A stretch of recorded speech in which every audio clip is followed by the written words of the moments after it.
back. The Mind of Mansion is back. Miss me? I know Pat did. I definitely did. Been looking for your show all over the place, Matt. Can never find it.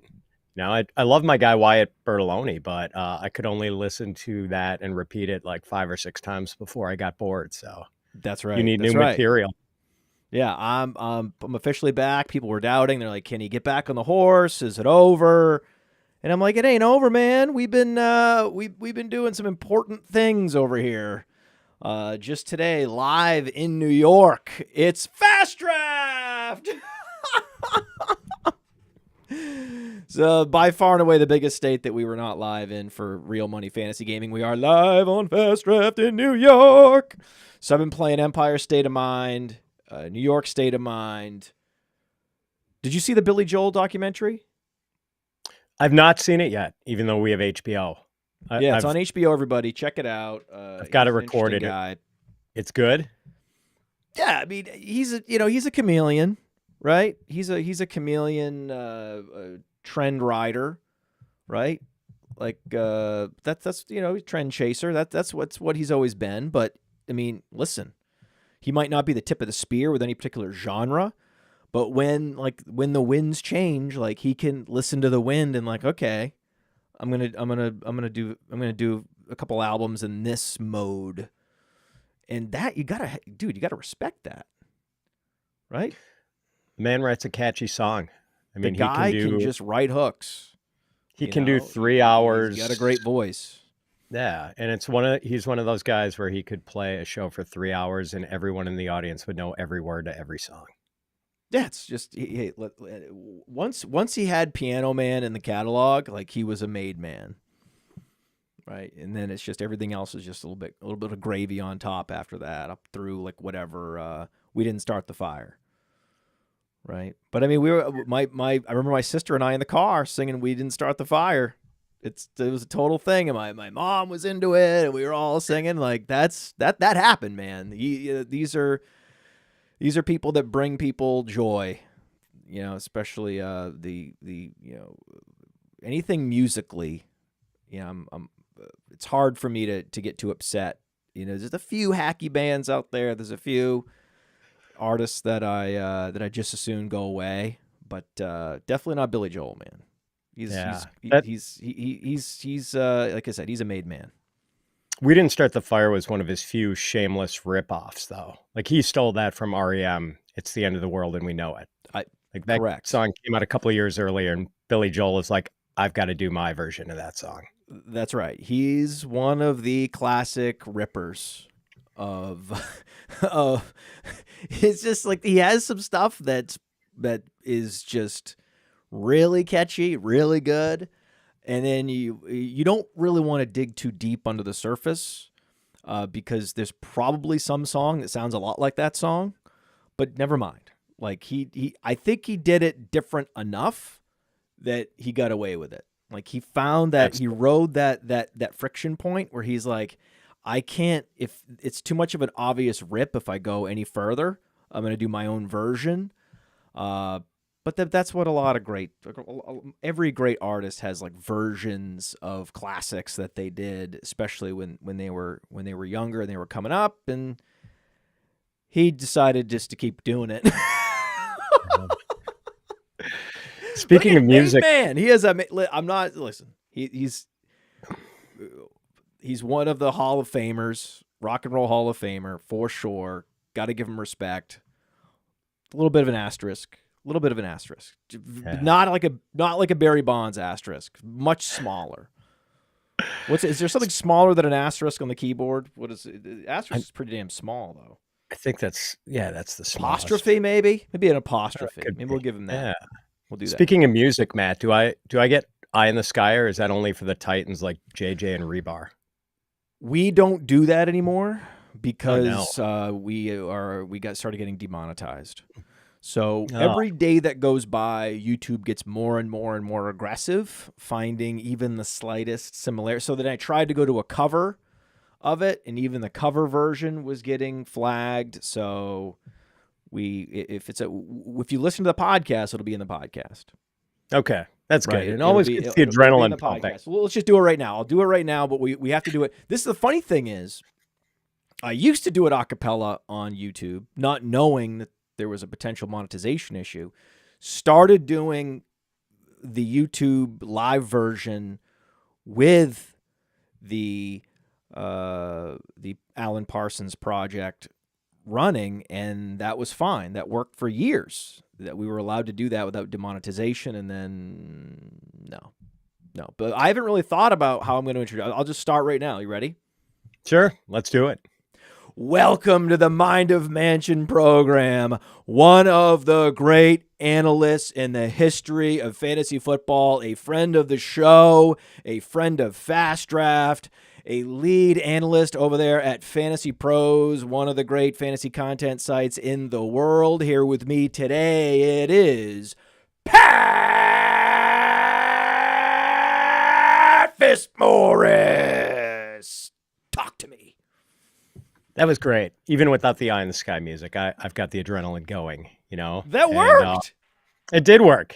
It did work. It's so funny. Like I wasn't thinking about doing it, and then you asked for it, and I was like, I guess I'll just do it and see if it works, and then it did. Nice. Yeah. Sometimes you just have to like think always it through a little bit. Okay, what am I gonna? What am I? But for you, it's so easy for me to talk about because just we go back so far. That was you made it easy, buddy.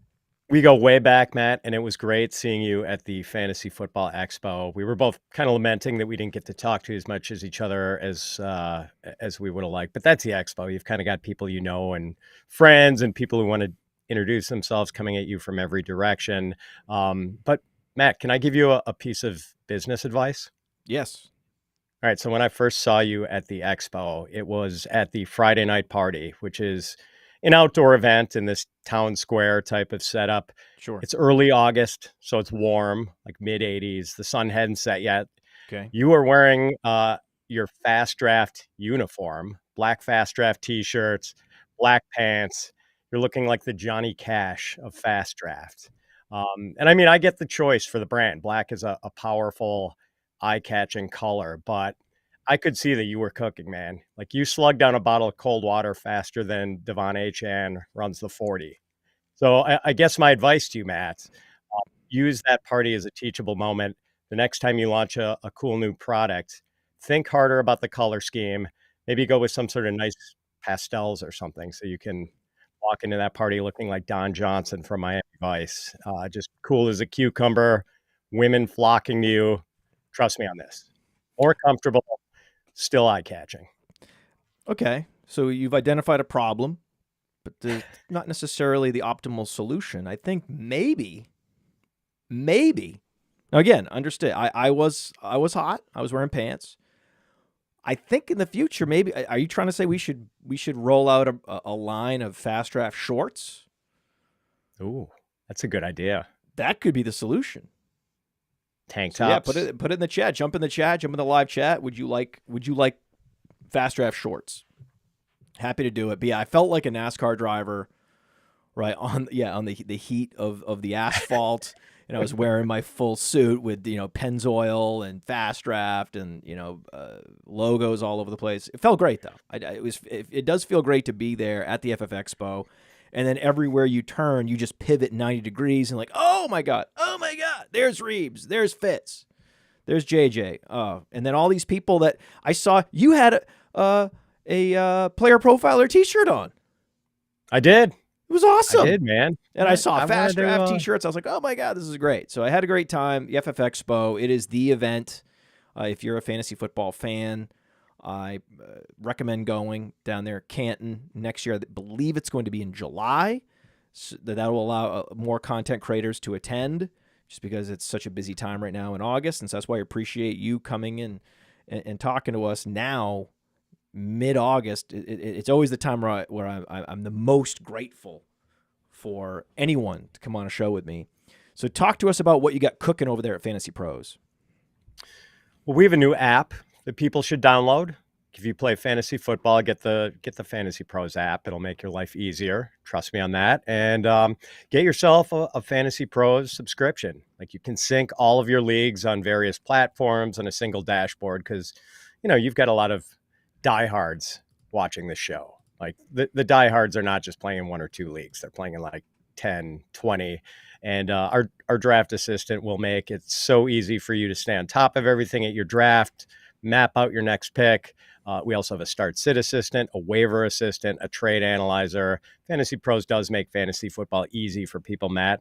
And next Tuesday, we will have the annual Fantasy Pros Fantasy Fest. It's a 5-hour live stream, August 19th, 2 p.m. to 7 p.m. Eastern. A lot of player talk. We'll get you in the mood for the heart of fantasy draft season, which is just days away. I love it. So let's talk about fantasy draft season, what we're doing in fantasy draft season. Who are we drafting? Okay. And I know there was a sprained toe in there, but, I do these mock drafts on FastDraft, the Rabbit tournament, where you just 15 rounds, 10 teams. So you're drafting 150 total players. And these drafts, because the 20-second time clock, they take 20 minutes. And I do these mock drafts, which take even less time. And love just trying to see if I can stack Garrett Wilson and Breece Hall and Justin Fields. I can't believe I'm in on this Jets offense, but I am. And then to see in preseason, have a nice efficient drive, a little scramble for a touchdown from Justin Fields. It was like scripted for fantasy football, that drive. So very exciting. Wish there was a little, maybe a bigger play from Garrett Wilson would have been nice in the perfect Hollywood script, but that was a pretty damn good Jets debut for Justin Fields. Are you hyped for the Jets offense at all? I'm getting there. And the two things that are kind of exciting are, one, that Tanner Engstrand seems pretty sharp. Seems to like a brisk pace on offense. He's using pre-snap motion and play action. And some of the play designs from that preseason opener, wow, man, chef's kiss. Like, he was doing some cool stuff. And number two, the Jets offensive line could actually be pretty good. They've been investing in that unit. They've got bookend first-round tackles with Olu Fashanu and Armand Membu. Right guard Elijah Vera-Tucker was a first-round pick. Joe Tippmann and John Simpson earned top 12 PFF grades at their positions last year. So yeah, I'm getting there with Justin Fields and Garrett Wilson, and maybe Mason Taylor could even be fantasy relevant in year one, since Tanner Engstrand was a big part of the Sam Laporta magic 2 years ago. Maybe. And maybe Braylon Allen is being underdrafted as the potential David Montgomery of the Jets offense. Maybe Isaiah Davis is at least rosterable. I'm kind of off Breece Hall though, Matt. Like, Aaron Glenn has just been saying all offseason that he wants to use multiple backs. And based on the preseason opener, he wasn't just blowing smoke. Justin Fields played 10 snaps. Breece Hall only played half of them. Isaiah Davis played 3. Braylon Allen played 2. I know some folks are going to say it's just the preseason, but preseason usage matters. The coaches are establishing patterns that they are going to follow in the regular season. And, sharp fantasy managers pay attention to this stuff. Yeah, I was part of the march of a Marion Hampton up the ADP board, and I was very happy to finally see Marion Hampton pass Breece Hall in ADP, because that was the big decision point. It's like, man, I really want to draft Breece Hall here, but I'm not letting a Marion Hampton get past me. And so for whatever reason, in my mock draft exposure on FastDraft, it's much more tilted toward Hampton. And I have a lot more Braylon Allen because of available in the final round, a lot more Braylon Allen than I do Breece Hall, and more Garrett Wilson than anybody.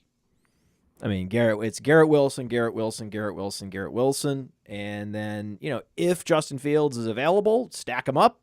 If not, no big deal.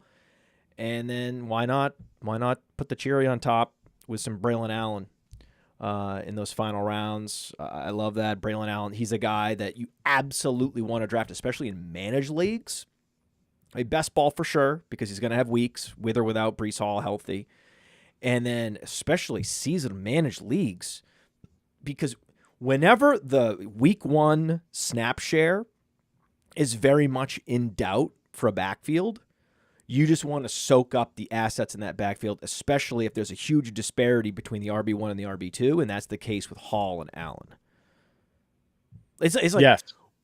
Like with Atlanta, we know Algier is a fantastic handcuff, one of the better handcuffs. We're going to talk about it. I'm going to ask you about Algier versus Charbonnet later in the show. We'll get to that, okay?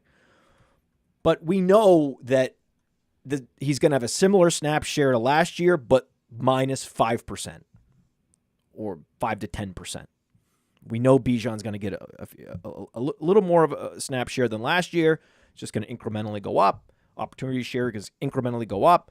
And that makes Algier more of a proper handcuff. With Braylon Allen, it's wide open. There's a wide range of potential snap shares for week 1. And because of that, you need to draft him. And that goes for a bunch of these handcuffs. And that's I think that's the big differentiator when you're trying to target handcuffs. It's like, yeah, look at their profile, make sure it's a running back you want on your team. And then beyond that, how fungible is the week 1 snap share? Because you want to get that guy that everyone's running to the waiver wire to see if he's available. You want to make sure you draft that guy in August. Completely agree. And Braylon Allen's still so young, too. A guy who played the entirety of his rookie season at the age of 20. Didn't turn 21 until January, late January. So he's just getting started. Yeah, I mean, I think that there's a lot to like. I mean, runs the 4.51 at 235 pounds. That's incredibly impressive. I mean, incredibly impressive. So if you take a look at this. Let's see here. Where's Chrome? Okay. There we go. Let's get this zoomed in. Look at that. Right? Also incredibly strong. Okay? But I mean, 96th percentile speed score. That's why when you're out there and you're looking at him, you're like, wow, that guy looks fast. But it's like when he's that big, they just look all the more fast.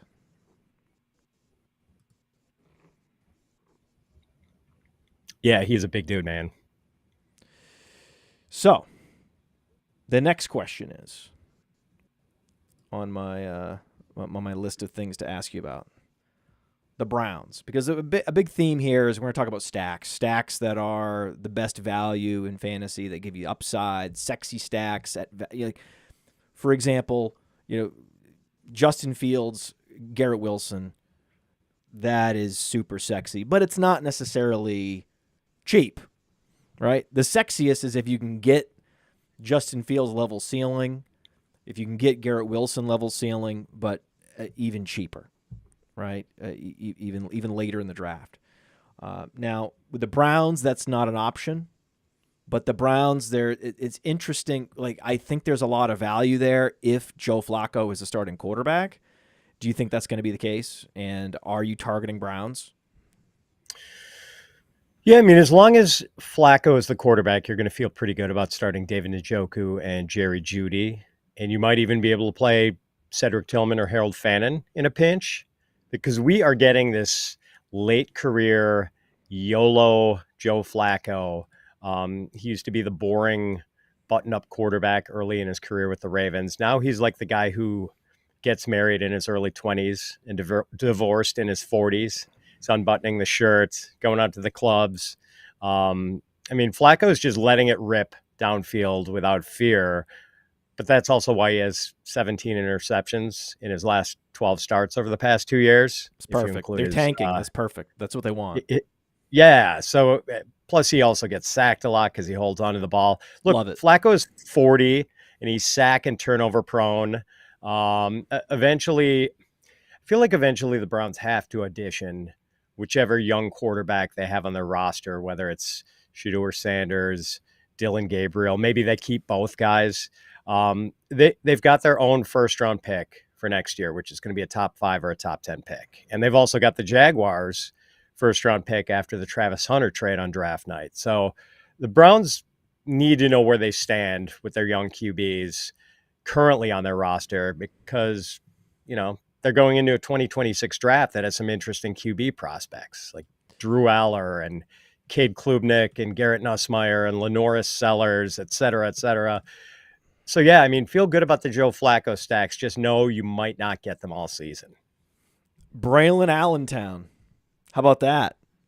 How Oh, about so that? well Braylon done. Allentown. Well done. First 2 segments of the show. Thank you to Max Compounder in the chat. Braylon Allentown. And we might play a little Allentown in the podcast. That's the thing. Like some people go back with the Mind of Mansion. It's very easy to watch the stream and then also listen to the podcast and wherever you get podcasts, Mind of Mansion, because there's a whole monologue that starts the show that is not streamed, and then we can add like Allentown, we can add little clips to the podcast, which YouTube will not allow. They will not allow even if I even put 5 seconds of Allentown up on this stream, we would get demonetized.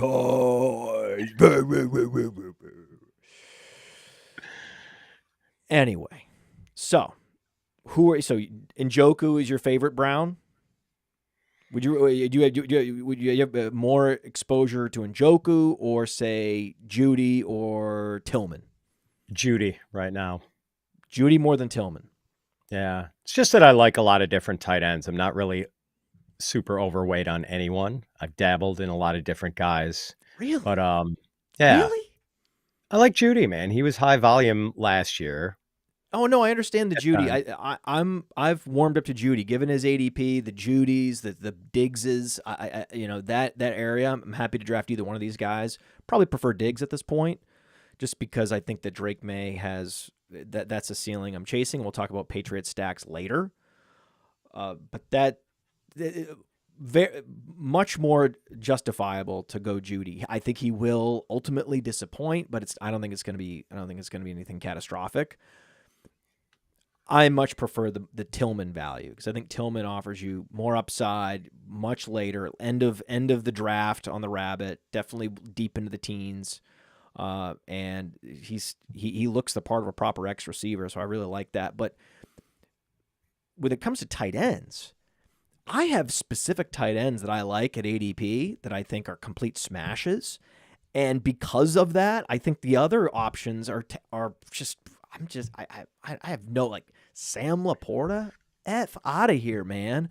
Same. I got 3 guys I'm circling where I think they are, where it is the fertile ground for tight end in fantasy drafts, and that is Travis Kelce to David Njoku.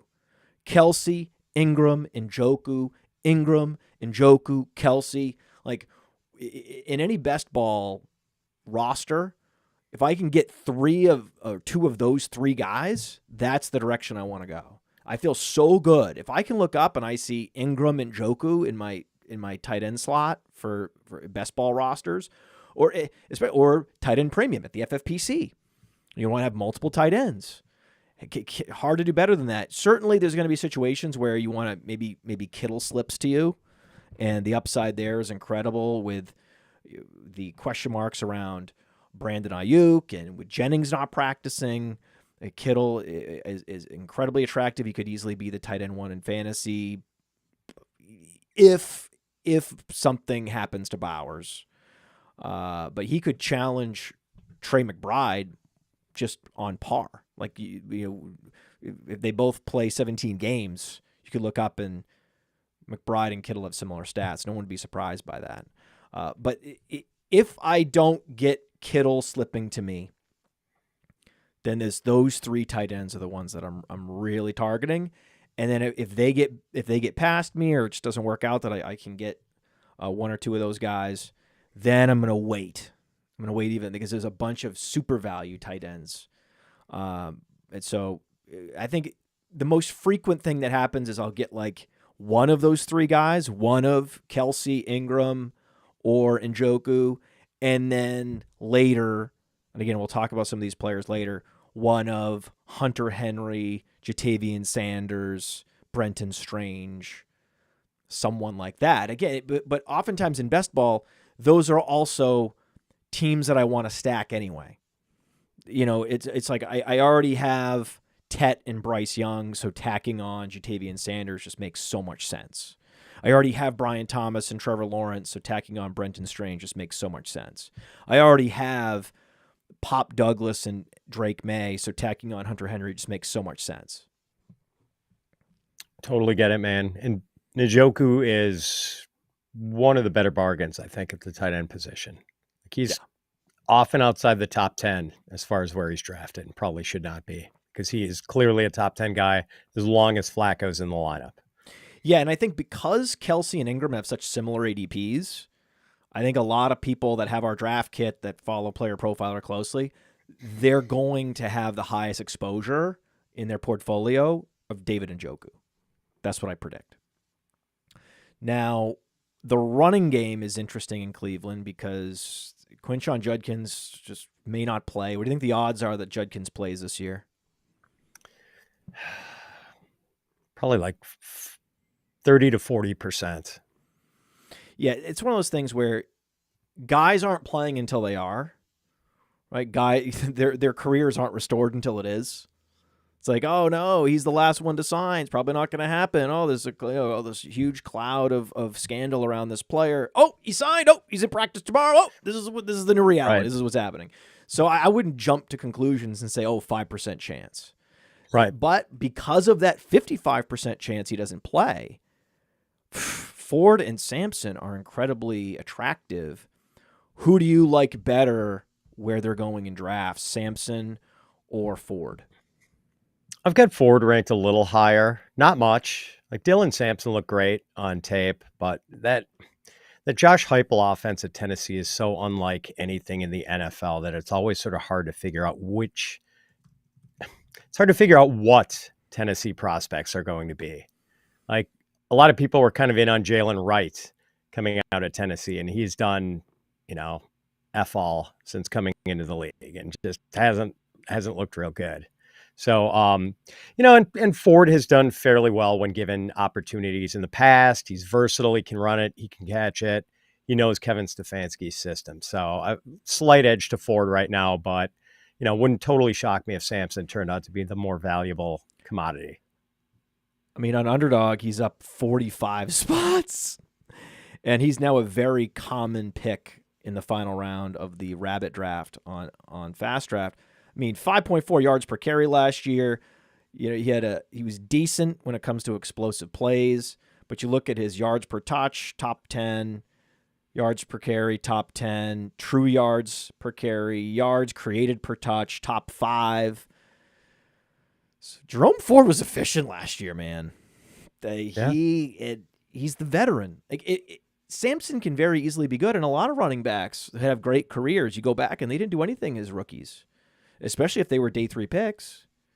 So, I mean, I think you temper expectations around Sampson, even though he looked fantastic, because he just is a rookie and learning all the assignments and dealing with just such a different volume of football, information processing, physical demands. Man, I mean, it's just whenever a rookie breaks out, I'm always pleasantly surprised because I know how the deck is stacked against these guys. And that just makes it so much easier for Jerome Ford to come in. He's the starter, and he just doesn't fumble. He plays well, and there's really no angle for Dylan Sampson to make a play at the starting job until Jerome Ford gets hurt. So given that they have similar athletic profiles, even similar draft capital originally, both day 3 picks, I mean, what are we talking about here? To me, it's Jerome Ford. I think so too. But I mean, unless they give Jerome Ford a Chase Brown type of workload, which most teams are not willing to do, we will get to see Sampson take a series here or two here and there, and maybe that's his opportunity. And exactly. He is a talented dude. That's his opportunity to maybe wow the pants off his coaches. Yeah, right. And he's a fun prospect. We just didn't like him because he went to the same team as Judkins. Guy gets 5 carries in a game. The odds are those 5 carries, there's not going to be a long run in there, even if he's explosive. Right. So it's going to take time. And so, but that's another case where in seasonal leagues, in managed leagues, it is a requirement that you get one of these two guys. You have to throw a dart on one of the two in managed leagues because again, the week 1 snap share is wide open. So if you finish your draft, and again, in managed leagues, most of your bench players are going to be running backs because you want to try to hit on this year's week 1 Elijah Mitchell. That is the game at the end of drafts, the last 5 picks in a managed league fantasy draft. And if two of those darts are Braylon Allen and Jerome Ford, you're doing it right. Yep. And those guys Now are in being San drafted Francisco, as one of those darts, one of those really attractive handcuff backs, like top handcuff in the league, like right there with Algier and Charbonnet. But again, we'll get into Algier versus Charbonnet and the best handcuffs that exist. That used to be Garendo. But now Garendo missing multiple weeks with a shoulder injury. Every 49ers running back not named Christian McCaffrey getting hurt. They have to sign Jeff Wilson. What's your read on the 49ers backfield and this Christian McCaffrey storming the gates of the first round and just seeing how high can this dude go? I'm thinking 101. There's going to be FFPC high-stakes drafts that happen a week from now where I could absolutely see, because that's a little bit more of a running back centric format. The running backs go earlier at the FFPC. I could see McCaffrey going 101. I could see someone doing it. Yeah, so I just did the Kings Classic drafts at the Fantasy Football Expo, and I got stuck drafting next to Rich Rebar, which is never fun. And I was at 103, and Reeves was at 104. And Reeves, one of the sharpest, if not the sharpest dude in our business, he took McCaffrey at 104. So yeah, like, and he just, his theory on that is like, when has this guy ever disappointed when healthy? When healthy, he's always smashed. Yeah, we're not doctors. So draft McCaffrey. That's pretty it. much. And it makes a lot of sense. So, and if you've been drafting him at like the 108, 109, 110, 111, 112, congrats. Are you confident? Are you confident Garendo is the backup to have and not Jordan James? Well, Jordan James hurt. If Jordan James stayed healthy and he was able to establish himself, then yeah, sure. But as soon as he got hurt, I was like, No, Garendo's a sports car, man. So they got a couple sports cars in that backfield, and then they're just going to ride the one that's working well. He's going to get in there. He's going to be back, and Garendo's going to be in there for some series. It makes all the sense in the world to dial back Christian McCaffrey's opportunity share from like 90 to 70.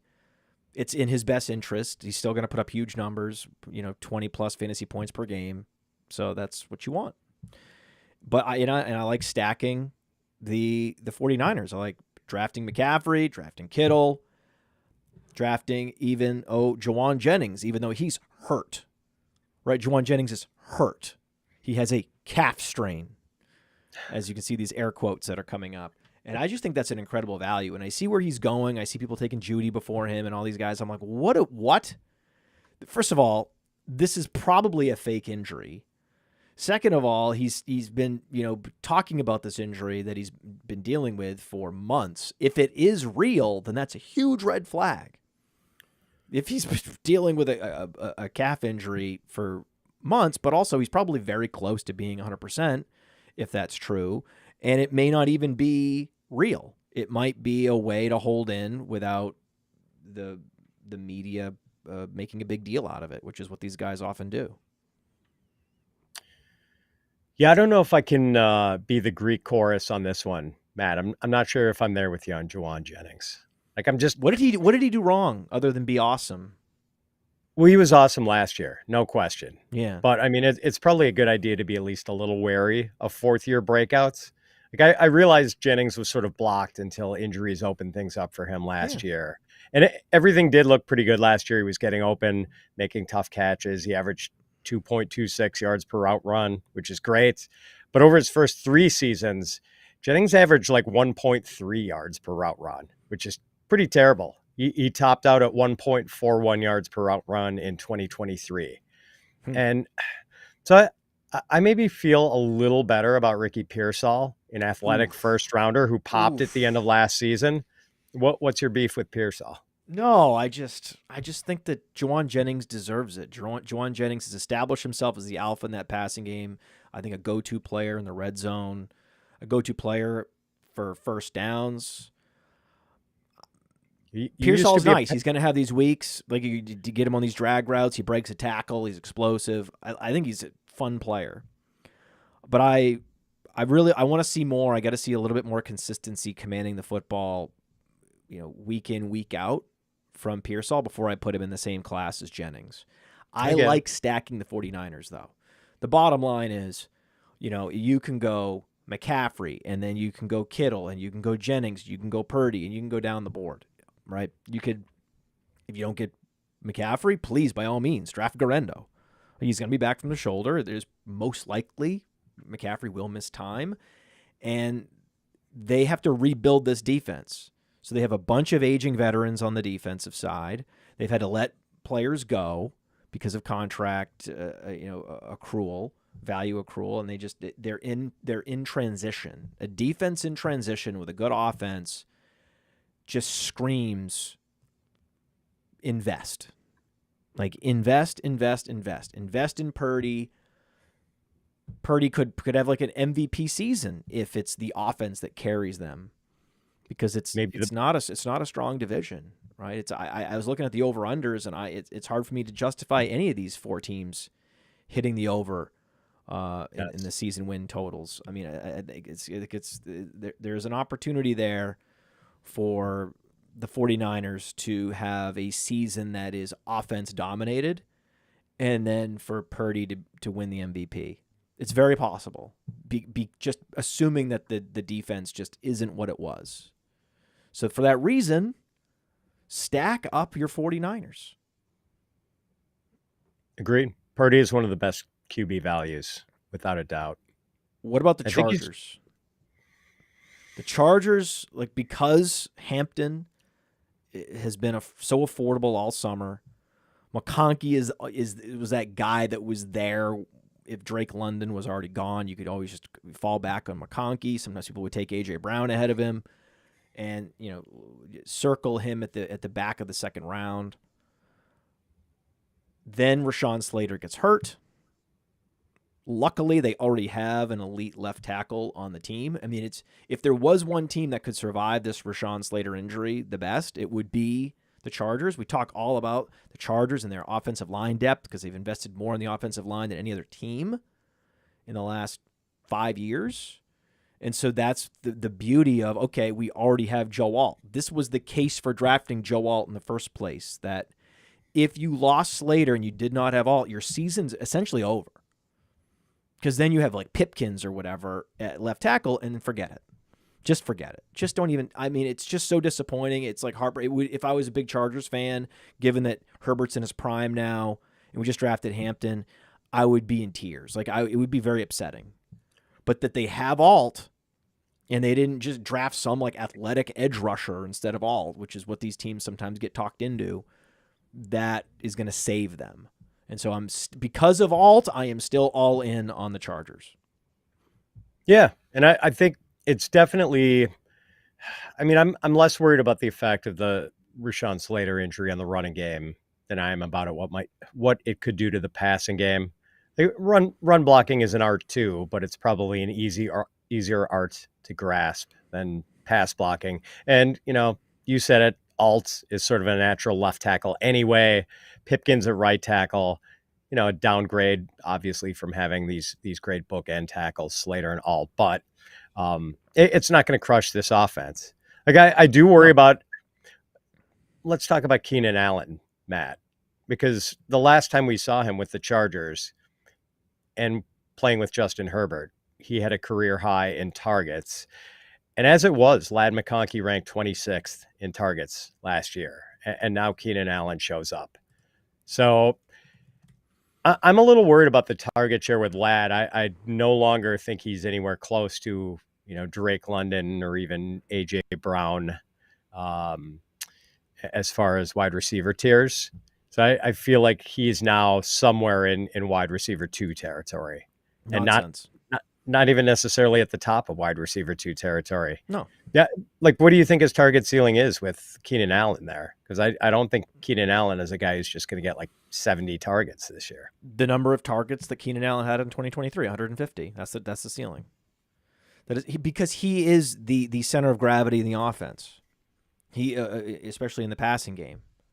Right? It's going to be all about getting the ball to Ladd, and then Keenan Allen is your underneath possession receiver.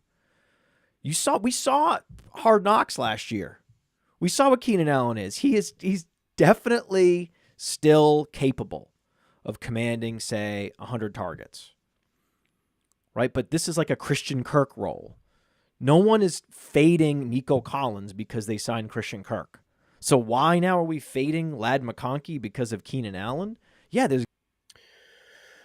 Listen, this is why you like Marion Hampton better than Breece Hall now, and I agree with you on that. There is a world where, because of this shift in offensive line responsibilities, that their run blocking is worse, and that it makes it that the running game is just less efficient, and then they're going to be more tilted to passing now. It sounds counterintuitive because the pass protection has gotten worse, but because they were going to run people over with that offensive line, now they won't as easily. Could be. I do worry. I just don't. I don't know if McConkey's going to get the targets to make him a wide receiver 1 this year, even though I think he's a fantastic player. And, I don't like to fade good players, but the target outlook is a little cloudy. So you're going A.J. Brown? In a heartbeat. A.J. Brown on a team that already has proven that they are completely and utterly run first. Their pass rate's going up this year. Okay. Matt. Okay. In passing rate over expected, the Chargers were pretty close to neutral last year, and the Eagles were so far below expected. It was ridiculous. Like they're going to pass more. It's inevitable. So I think like members of this passing game for the Eagles are actually all being underrated. Maybe even Jalen Hurts to some extent is being underrated, even though he's like QB4 for most people. I just happen to believe that Ladd McConkey is an A.J. Brown level talent, and that, with 110 targets or 120 targets, he can do a lot of damage. Agreed. With Justin Herbert and Ladd McConkey together, they can do a lot of damage because Justin Herbert's a better thrower of footballs than Jalen Hurts. Jalen Hurts is great. Like he is the new Tom Brady of the NFL, right? Players are going there because of Jalen Hurts.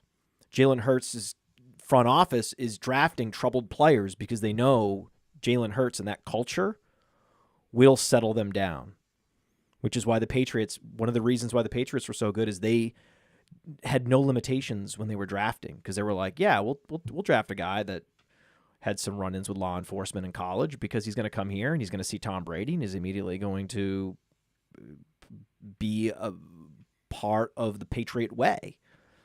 And that's what's happening, right? They're drafting all these Georgia guys that had, appearances in court for whatever reason, and they're winning Super Bowls. That's what's happening. So that to me is Tom Brady. I know it's like a hot take, but find me a better Tom Brady analog in the NFL than Jalen Hurts. My problem is these Jalen Hurts stacks are expensive, right? The problem is you've got 4 Eagles off the board and before a Brown even gets drafted. Right, so that's why I'm gonna have a lot more of the Njokus and the Tillmans. These guys are available. These players are available. The only player that's available late is like Will Shipley and Dallas Goedert. Yep. And we'll get into Will Shipley. All right, we will get into Will Shipley, but this isn't like a stack you can easily do. You could grab Hurts, and then you can grab Devontae Smith. Like that is the way, that the best value way to do Eagles stacking. It's very tough to go AJ Brown and then Hurts. There's so many people that are gonna jump in and snipe you on Hurts if you take AJ Brown. Whereas if you take Ladd McConkey, you can easily, if you feel like, oh man, I got to make sure I get the stack. Okay, so draft Herbert 10 spots early. Big deal. It's not a big trade-off in the teens to make sure you lock in that stack. And there's a hell of a lot of upside for Herbert this year. Maybe he has to run a little bit more without Slater. Yeah.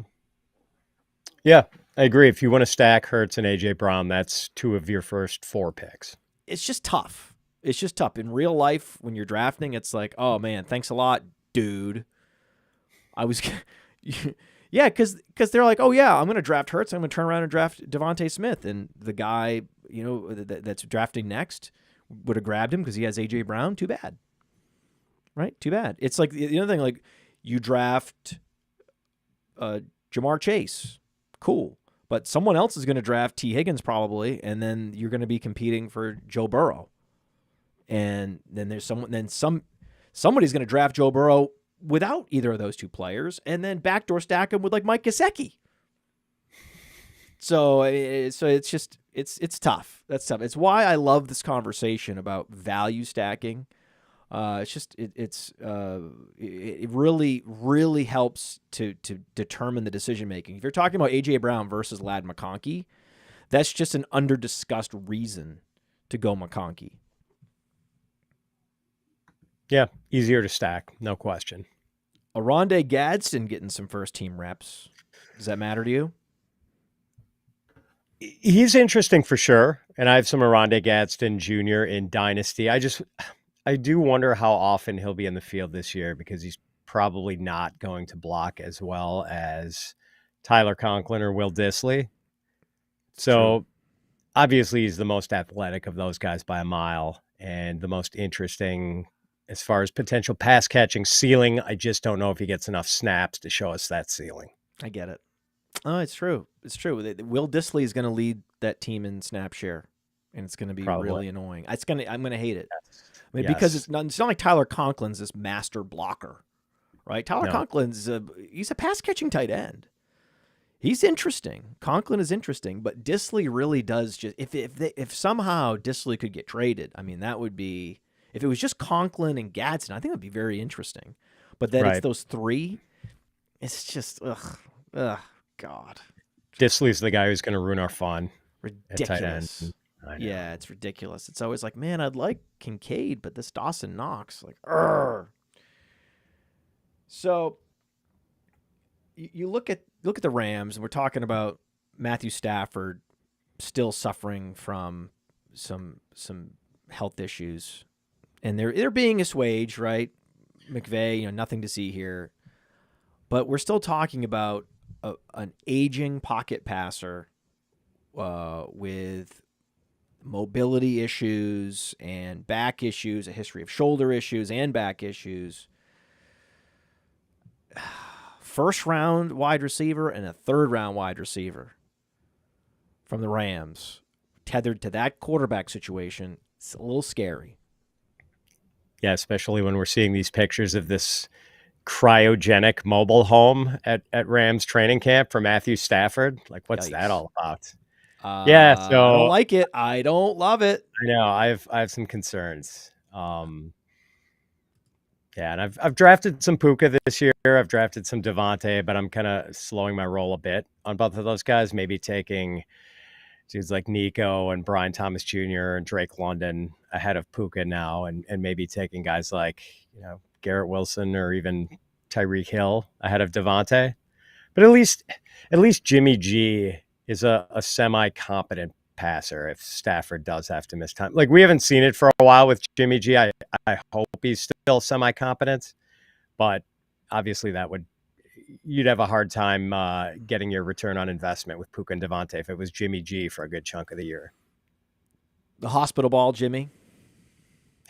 Yeah, I don't know. I certainly the thing with it, it's a little counterintuitive in that yeah, Devontae's less expensive, but if it's Jimmy, Puka's going to get targets. Puka's the go-to guy. This offense is going to be built around Puka Nacua. I know they love Devontae Adams. I love Devontae Adams. Hell, Devontae Adams might be just as good as Puka at this point. But this is Puka's team. Puka and Stafford's their team. So if it's Jimmy, Jimmy likes to lock in, and the guy he's going to lock in on most likely is Puka. And so there's a little bit more there's value there with Devontae Adams, but the risk is a little bit higher. That the threat to his target share with Jimmy Garoppolo is just going to be higher. I don't. It's tough. It's a tough thing. There's so many. The trade-off when you're drafting a guy like Devontae Adams is you can go with a Tet McMillan, you can go with a McLaurin, you can go with a Garrett Wilson. Those are great options. And then the options are even better. Brian Thomas, Drake London, Nico Collins. When you're comparing and contrasting the wide receiver ADPs in that Puka Nacua neighborhood, I just find myself not having many Rams. It's just one of those things. It's basically the NFC West. Other than the 49ers, it's not easy, man. It's not easy to accumulate Rams. It's not easy to accumulate Cardinals for me. It's not easy to accumulate Seahawks. It's tough for me. I don't want to. I like JSN. I don't want Geno. Right? I like Kenneth Walker, but I mean his ADP is a little bit aggressive, given that he can't practice ever. And on down the board. I mean Marvin Harrison Jr.'s ADP versus what he did last year. Come on, man. What are we doing? So it's a division I haven't had any much desire to invest in past the 49ers. Yeah, you're right. As far as ADP, there are fewer bargains in the NFC West than there are elsewhere. Blake Corum scored twice. Are you team Corum or are you team Jarquez? I don't know.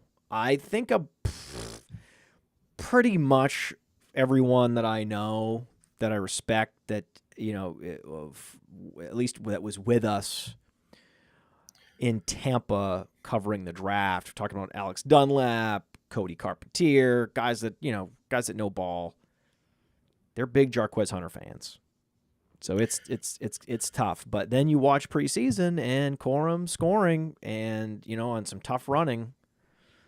There's just not a lot of creases for any of these running backs in LA. And because it's so up in the air between Hunter and Corum, it's very difficult to draft Corum when there's all these other options where it's like, I'd rather have Will Dissly. Wouldn't you rather have Will Dissly? Wouldn't you rather have Taj Brooks? You could talk me into Taj over Corum for sure. I mean, although that's why it's hard for me to get either Hunter or Corum, just because there's a lot of other handcuffs that I prefer. Whereas what I don't think this offense is going to be as advertised. This offensive line is not strong, and I have no idea. These got very similar prospects, Hunter and Corum, and they drafted Hunter. I know. Would love to go back in time and force the Rams not to draft Jarquez Hunter, and then I'd have a ton of Corum. But right, you don't. It's one of those situations where I don't know. I think that Hunter is also very pro ready, and unless have you read any news reports that suggest that he's been fumbling or there's pass protection issues that would prevent Hunter from getting and earning an opportunity this year? No. Yeah, but neither guy's a clean handcuff because you don't know which guy it's going to be. Yeah, you can't. Yeah, you I can't think really you can do pivot it and just sidestep that one. When I look at the Packers, and you're watching preseason, you're seeing Romeo Doubs drop passes, and you're just like, here we go again, and now it's like, oh, Jaden Reed's not going to practice for the rest of the summer, and he's up in the air for week 1, and it's like, okay, what? They just drafted a first rounder when the draft was in Green Bay, in front of tens of thousands of people, huge, big, really like a seminal moment for the franchise. And then here comes Matthew Golden. And I just think this is because he's not a mega producer in college. I'm so wired to fade that guy. I don't like Jordan Love. But if this guy's going to be the number one, if he's basically just sliding into the number one job and day in, day out in practice, he's going to look around and be like, Dontavian Wicks, dude, give me a break. Look what I can do. And then you look up and like he's just the established number one, and his numbers aren't even that far off from Tet McMillan, and he's outproducing Travis Hunter. It's very easy to imagine that, especially given how things are playing out, and in particular this Jaden Reed injury. Agreed. It's he is a really interesting prospect because his prospect profile is really shaky in a lot of ways. And the people in our business who do really great work with prospect modeling, guys like JJ Zacharias and Dwayne Scott Barrett, they threw up some red flags with first round prospects who have that sort of profile littered with bust names. And if you look at the college stats for Matthew Golden 2 years ago, he's at the University of Houston, and he's got like the third best numbers among the wide receivers on that team. And that was after Tank Dell left. Like he is behind dudes like he had worse numbers than a guy named Joseph Manjack IV, who is not exactly a star-studded NFL prospect. But then again, this year going into the draft, like the respected talent analysts, guys like Dane Brugler and Daniel Jeremiah, Mel Kiper, had Matthew Golden as a top 15 overall prospect. So there was definitely the modeling guys and the scouting guys. There was a vast difference of opinion on Matthew Golden.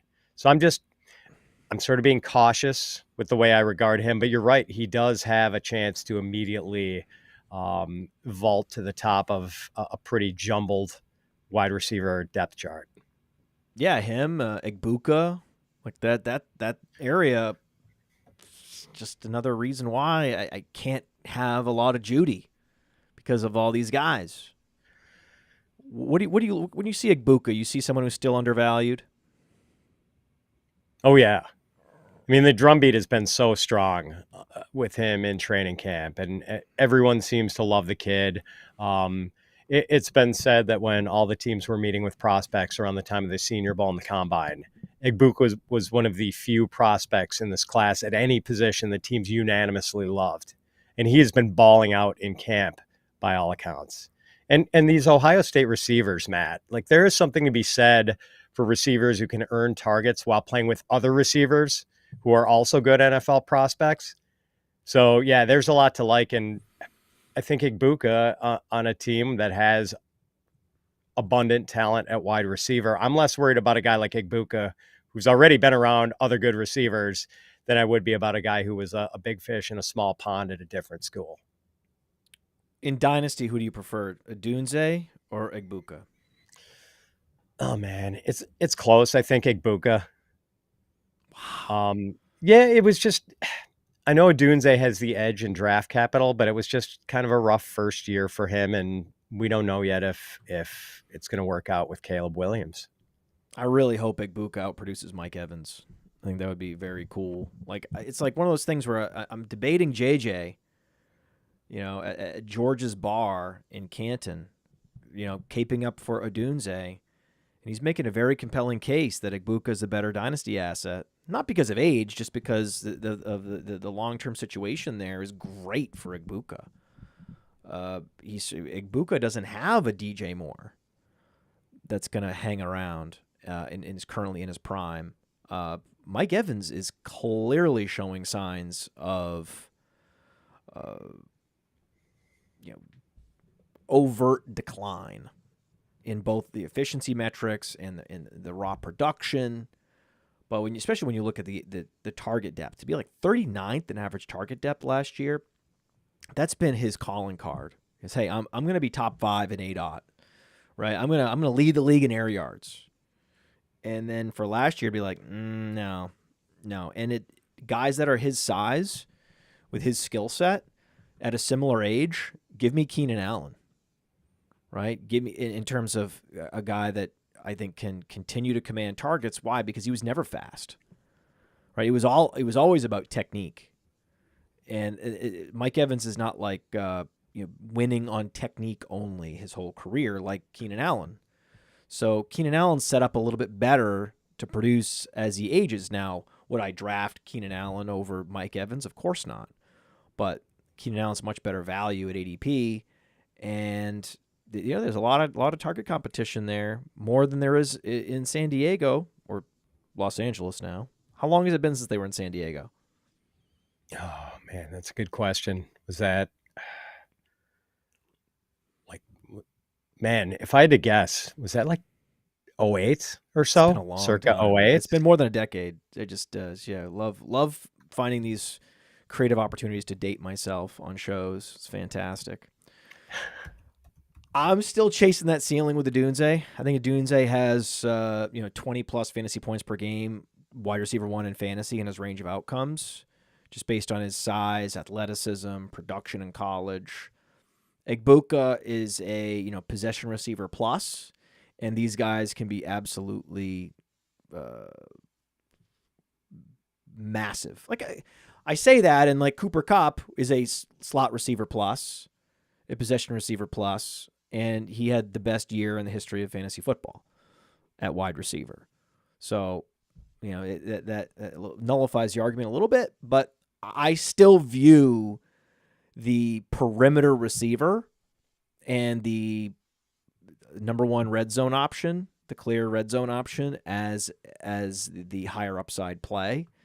And again, it's very similar, but I can't get chased off Adunze just because of DJ Moore. It would be a real shame though if Caleb Williams busts, but that is possible. That is certainly possible. So you get the Caleb Williams bust risk, plus you got the risk of DJ Moore staying in Chicago in the long run. Those two things together, like I get it. Like I don't have a strong position, but the fact that was even a debate, I was like, oh wow, this really is a debate. This is kind of cool. Good for Egbuka. It is, and Luther Burden could be a factor in Chicago too. I remember didn't JJ make some sort of dynasty trade earlier this year that involved an exchange of, like, he might have gotten some extra juice, but he traded away Odunze and got Egbuka, and people were crushing him for it. Yes. I mean, that looks a lot better now. Looks a lot better. I mean, that's the thing. I can't tell you how many hours of podcasting I've done just riding the wave of negative criticism on Twitter.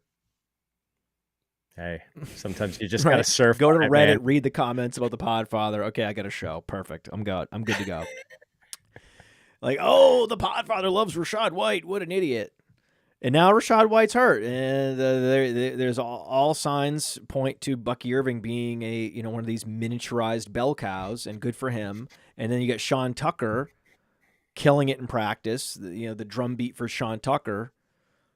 Sean Tucker's a great asset for Dynasty. Is there a point where Sean Tucker becomes an option in seasonal leagues? Is that time now? Yeah, I think we're waiting on more specs, like some sort of time estimate on this Rachaad White groin injury. But when Rachaad White was injured in week 6 of last season, Tucker had 14 carries, 136 yards, 1 touchdown rushing, and 3 catches, 56 yards, 1 touchdown receiving. So it was like 30 some fantasy points. And I know the Saints run defense was hot garbage juice, but Tucker just balled out in that game. And even when they sort of kicked White to the curb last year, Bucky still wasn't getting these Chase Brown type 85% snap shares. Like he was like closer to 60%, but he does need a tag team partner. He's a smaller dude. So if Rachaad White misses some time, yeah, Tucker's absolutely a guy who should be rostered, and maybe even a guy who you could start in a pinch. My most common mock draft stack is Calvin Ridley, Cam Ward. It's so easy in best ball to just, lock in Cam Ward as your QB2 or QB3, depending on your strategy. And then you can easily draft Calvin Ridley. He looked absolutely phenomenal. He was one of the best looking receivers in preseason. He has limited mileage for a 30-year-old receiver. And then you got Tajay Spears. Tajay Spears is great in the passing game. He's going to be a satellite back plus this year. I think there's going to be like a 60-40 split between him and Tony Pollard. And so I think he's going to have weeks even if Pollard's healthy. So Ward, Ridley, Spears, that Titan stack, very sexy and very easy to put together. Yeah, I mean, I'm pumping the brakes a little on Spears with this high ankle sprain. Like that shit lingers, man. I'm a little worried. When did he sprain the high ankle? What date? Do you remember? Yeah, it was just it was like Friday or Saturday. Oh. So very, very recently. Like that's a 4 to 6 week thing. And yeah, and just it seems like forget it. Yeah, but Ridley, forget it. But what about Cam Ward and Ridley? You can still now it's more Pollard. Pollard's not expensive anyway. Oh, you need the trifecta. Spears goes 3 or 4 rounds later. Big deal. Okay, so take Spears off the board and just pound Pollard. That's it. I think it's very simple. The Pollard ADP, is going to move up though. He's probably moving into mid-range running back too. But Ridley, I like it, and Ridley shows the evolution of the Podfather because you used to be sort of anti-Ridley, right? That's where I would say you're wrong. Weren't you like flip-flopper? I'm a flip-flopper. I'm a proud flip-flopper. That's good. I'm a proud flip-flopper. If Calvin Ridley's ADP and situation and profile was what it was 5 years ago, I'd be fading the hell out of him. But now he's coming off the number 1 air yards season. He's incredibly affordable with an underrated quarterback on a team that's going to have to throw a lot. Yeah, this is good. You don't have to take lock. That's good. And we do have a receiver who could potentially finish top 10 in targets. Yeah. And he's not a second-round pick anymore. Right. And Cam Ward might be the key to this because he's a guy who's not shy about throwing downfield and trying to extend plays by scrambling around and waiting for a receiver to break open downfield. So, this could all look pretty good. I mean, Cam Ward's kind of a junior. It could look a lot this year like he's a junior Jameis Winston type who, maybe makes more mistakes than you like, but is also really aggressively hunting for guys downfield. And it's great for his receivers. I mean, if you're a Titans fan, you might get frustrated by some of the interceptions and fumbles and sacks, but if you're a Calvin Ridley investor, it could look pretty good. You just don't want to lose that. You don't want to lose that aggressiveness. So many of these guys get that aggressiveness beat out of them, like Jordan Love. You can see Jordan Love's target depth just going down, down, down, down as the league beats him up and pushes him out. You need him to retain that YOLO spirit, right? That he luckily he's not going to have to go through the just absolute hell and back that Baker Mayfield did. But that's the beauty of Baker Mayfield. He went to hell and back and he didn't lose it. He didn't lose the aggressiveness, right? He's not just checking it down. So that's the hope, that we don't have like a Daniel Jones situation, a Jordan Love situation, guys with big arms that just eventually get to 6 yards. Here we go. So we already have a huge sign of that he's going to lock in on Ridley down the field. It's amazing. And I just think we ride that out. His ADP is going to adjust, and you just keep drafting. One of the reasons why on FastDraft, Cortland Sutton goes a little bit earlier than Calvin Ridley, or has in the Rabbit tournament especially. And to me, I'm like, okay, you can take Cortland Sutton, but this is a similar situation with taking A.J. Brown, in that you got to turn right around and draft Bo Nix if you want to stack them, because Bo Nix is just this helium balloon, and there's so much affinity for him that I just can't keep up. I can't keep up, and it's so much nicer to just draft Ridley knowing I have all the time in the world, all the time I'll ever need to draft Cam Ward whenever I feel like it, and not Yeah. being like panicking that like who's going to snipe me on Bo Nix. Right. Nix is going like top. He's going as a low end QB1. He is not value priced. No. Yeah. And then someone's going to like try to backdoor stack him with Mims or go Ingram, Nix. And it's like, okay, congrats, man. Like you can do that all. Someone with some turn pick can just go Ingram, Nix. And you're like, oh, thanks. I never even had a chance to get Nix. It was never even going to happen. That's why even in best ball drafting, a guy like Cortland Sutton in the middle of a round is a little bit better. Whereas if you're a turn pick, going with a guy like, that's another thing with A.J. Brown is you're drafting him often at the turn. And then it lowers your probability of getting Jalen Hurts. Drafting Sutton at the turn will lower your probability of getting Nix, or you're forced to really reach on him. And then it's a bad situation. You don't need to reach on Cam Ward, at least for now. Maybe now you're technically reaching for him because of the preseason performance, but we're talking about rounds in the future where there's not much opportunity cost. Yeah. It's a really good point about the guys who go at the turns being harder. It's harder to engineer your stacks with guys at the turns. You know, and it's when you're on the turn. It's a pain in the ass. Like if the moon and the stars align, you can get McLaurin and Jaden Daniels. It's not easy, right?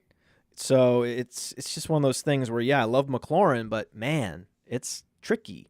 Whereas if I draft Tet McMillan there, okay, like I can luxuriate and I can draft Bryce Young whenever the fuck I want in my club, right?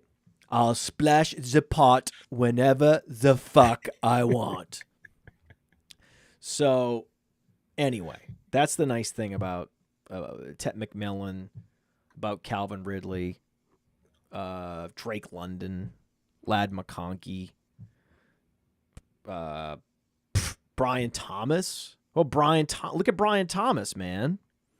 Jaguars over under 7.5 wins. That is an over. I mean, I've been, basically putting in my SIG file in my bio on social media, take the Jaguars under for how many years until now. Because if they don't get to 8 wins, then Trevor Lawrence is done. Lawrence is toast. He needs to get to 8 wins or it's over for Trevor Lawrence in Jacksonville, especially after all this new investment in the offense and Travis Hunter specifically. So they're going to go to 8. They're going to win 8+ games. So I love that over, and I love drafting Brian Thomas Jr. I love it. And please, by all means, more offensive snaps, more first-team reps for Travis Hunter, by all means. If that gets people a little bit off Brian Thomas, please. Yeah, BTJ was so good last year. I'm not fading him due to the presence of Travis Hunter. I'm just not. And so good. I will say I disagree, though, that Lawrence would be toast if he didn't get to 8 wins because he got a big contract extension not long ago. The Jaguars are on the hook with him through like 2028. Plus, they don't have a first. I'm just saying, like, it's good. There's things that can go. Are you serious? Yeah. Like, wait, you haven't seen quarterbacks that sign big extensions suddenly? They're like, oh, this thing is going in the wrong direction, and there's starting to be conversations behind the scenes about what the hell they're going to do. Are they going to bench him? If they do bench him, like, what do we do with him? Like, all these conversations start happening. But they have no first-round pick next year either after the Travis Hunter deal. Like, Trevor Lawrence is their ride or die for, I think, at least the next 2 seasons. I understand that. And still, what do you think the narrative is going to be around Trevor Lawrence if he wins 6 games or 7 games in that division? Where the Houston Texans have the worst offensive line in the sport. Okay. The Colts have the worst quarterback play in the sport.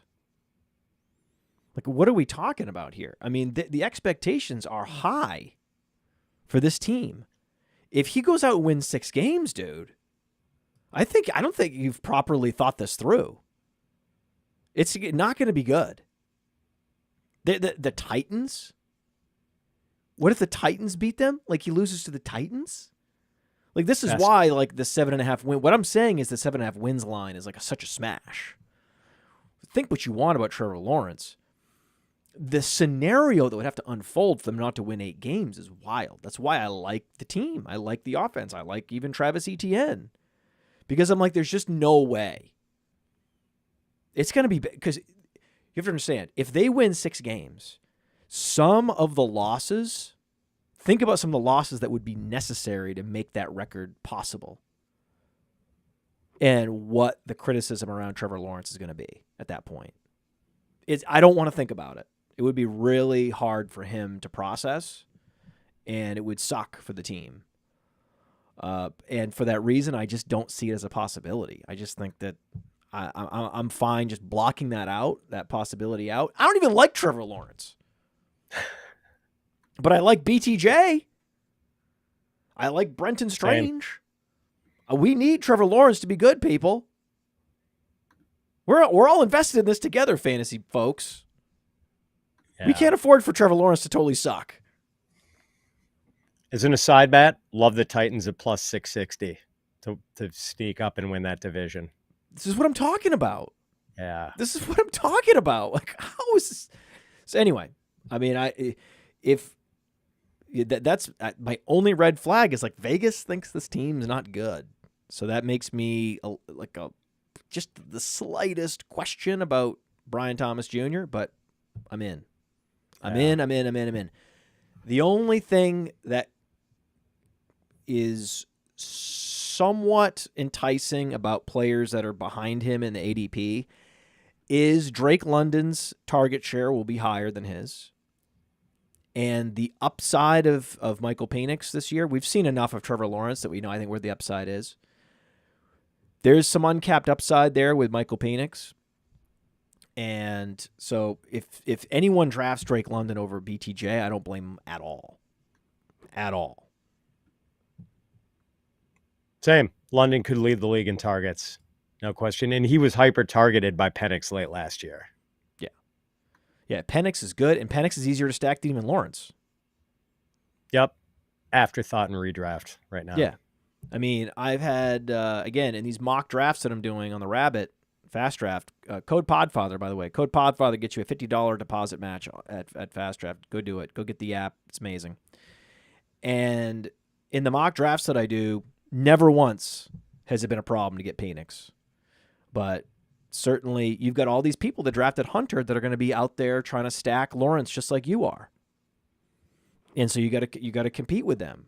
Whereas who are you competing with? People trying to stack like backdoor stack Kyle Pitts, stacking Mooney, right? There's a lot less at stake when it comes to competing with your competitor. I mean, there's always going to be people drafting Trevor Lawrence that don't have any Jaguars, and you're like, what the hell are you doing, dude? Thanks a lot. Yeah. But it's much easier for that to happen in the competition to stack Lawrence than it is the competition to stack Penix. I also like ETN. I like Brenton Strange. So again, I'm pretty invested in this team out of nowhere because I don't like the Jaguars. I don't like them. I'm wired to not like them. I don't like their aesthetic. I didn't like them as an expansion franchise. I've never liked them. Jacksonville deserves a team, but cities that are bigger and have a richer football history don't have a team. There's a lot of reasons that I'm predisposed not to like Jacksonville. But in this case, for fantasy football, I mean, this is a team you got to be invested in. Yeah, ETN's sort of interesting. Like ran with the ones in the first preseason game after all these reports that it was going to be Tank Bigsby. Mm-hmm. Plus, Bigsby has no real pass catching upside. And how often are fantasy gamers juked out by incorrect lot. Beat reports or speculative at best beat reports that have no basis in reality? Often. Every year there's at least 5 of these juke outs that we have to deal with in fantasy. And Are you surprised that it's like the grinder back that's been hanging around the league that can't catch passes, that broke some tackles in some training camp scrimmages, that's getting hyped? This is tale as old as time, my friend. Yeah. And in fairness, like the metrics were really good on Tank last year after a not so great year in 2023. But yeah, like ETN was a guy we were actually excited about a couple of years ago. And admittedly, there's a chance like Bashal Tootin lights it up whenever he gets early season touches and the Jaguars just decide Toot needs to play over ETN, who's in the last year of his contract. But I mean, again, yeah, ETN was a guy we liked not all that long ago, and maybe he's revitalized in the Liam Cohen offense. I can't think of a easier fade than Bashal Tootin. A lot of smart people like him, but I'm kind of with you on that. I've not drafted him really much A lot anywhere. of smart people like him. I think that liking him is something, but I just think that he's so set up to be a number 3, potentially a game day inactive. He has another drop. He has another missed pass protection, pass rusher. He has another fumble in practice. This is a guy that like they're just not incentivized to play him. Yeah. He's also they're not, and it's nice that he's gonna maybe get in there for a series, maybe get in there as a breather back, maybe. But again, this is one of those things where there's not going to be that many day 3 running backs that hit this year. He is also one of those classic guys, Matt, who got double counted for his speed.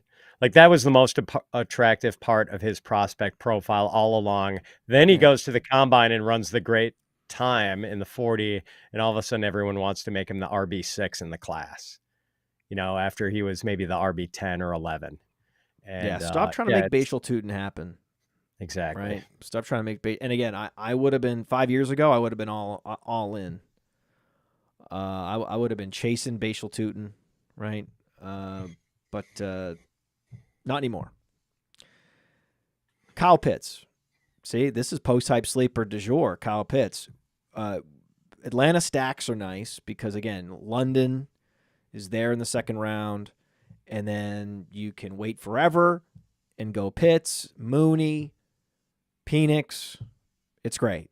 It's so easy, so easy. Who do you have more? Do you have more Brenton Strange? Because, again, I like Jacksonville. I like Atlanta. They're very similar stacks, team stacks. Do you prefer Strange or Pitts? Pitts. I'm not out yet. Good. We are talking about a 24-year-old tight end who was a number 4 overall draft pick and who played his first NFL game at age 20 and became the first rookie tight end since Mike freaking Ditka to have 1,000-yard season. I'm going to borrow something from Andrew Cooper of Fantasy Alarm, who's a good friend and a super sharp analyst. And Coop is also heavily focused on the tight end position. So he says he looks for 2 things when he's trying to find a sleeper tight end. 1, is the guy athletic? And 2, does he have a path to being the number 2 target on his team? And I think Pitts checks both of those boxes. Like he's athletic enough that he was drafted 4th overall. And it's either going to be Kyle Pitts or Darnell Mooney as the number 2 receiver in Atlanta. And Mooney's got a bum shoulder right now. This Mooney thing really opens the door. It does. It opens the door, early in his career, especially. They love playing Kyle Pitts at X. Nah, Mooney's not there. Makes it a lot easier.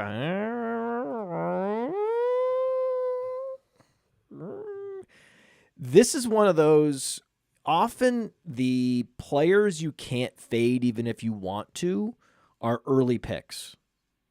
Right? Because they could hurt you. They can burn you, right? You can't fade A.J. Brown. Like, if you're worried about these knees being drained, you can't fade him because if something happens to Barkley, or for whatever reason something happens to this team, the offensive line, let's say, and they happen to beat a lot more games and there's shootouts and they're throwing a lot more, well, A.J. Brown, given his efficiency, he's just add water. If you get targets, he's going to be a smash. And he can really burn you.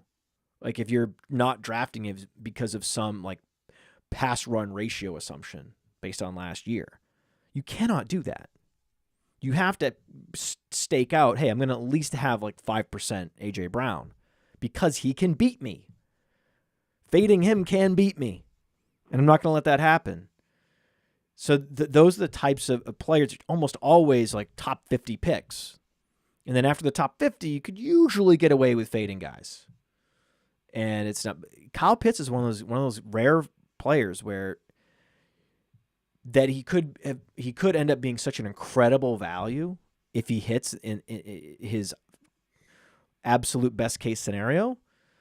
You have to draft him. You have to have 5% Kyle Pitts, even if you hate him. It's too arrogant to just totally fade a guy like that. Unlike a Tootin, who Tootin is a rookie. He's a rookie who is buried, and like the if you totally fade Tootin, there's not a world where he's a bell cow. There's not a world we look up and Bashal Tootin's got a 70% snap share and he's going to top 5 running back every week. That's just not in his range of outcomes. Not at this point in his career. There's just no way, especially after struggling in camp with pass pro and with ball security. So that's the type of player that, even though he is explosive, he's never done anything in the league. And when you think about guys like him, that profile like him, you know, there's a lot of times you just end up getting a total zero. You know, Israel Abanikanda, there's all these guys like that. So you have to make sure you just draft some Kyle Pitts. And let us know in the chat. Let us know in the comments. Let us know. I mean, are you disagreeing? Are you totally fading Kyle Pitts? Are you just like, that's not true? I don't think there is a price to pay. His upside isn't what you think it is. Let me know. Careful. People hate him. We're going to get egged, Matt. Oh, that's why I want the comments. I know this is he is a sensitive topic, this Kyle Pitts. Very. He's burned a lot of people. J.J. McCarthy, less so. I think most people want him to do well. They're fans of Michigan, even if you're not a fan of Michigan. Most people that aren't like massive Ohio State fans or something, like, that was a fun year, right? That Harbaugh championship year, was a fun year. Going up against Michael Penix, that was a great. I love that game. It was a blowout, but still, it was cool to see a young quarterback step up. Harbaugh finally, get. I mean, basically go to where he was at a point where he was like, "Listen, I'm the Beatles in college football. Like, there's nothing like I have to break this up. I have to go somewhere else. I have to do something else. I can't. There's nothing else for me to do here." And then for McCarthy, you see some of these plays that some of these leaked practice throws in game where he's having to move around in the pocket, and it's impressive, man. I'm impressed. Yeah, I mean, I wasn't as thrilled with the Michigan championship as you were, being a fan of another Big Ten team, but McCarthy, I'm in on. And but you respected that. You were like, I respect what's happening here. Yeah, and seeing them, finally overcome get the Ohio State monkey off their back, which had dogged them for a long time. It was pretty cool. So yeah, and like, I'm not some Michigan fan. Yeah, I get it.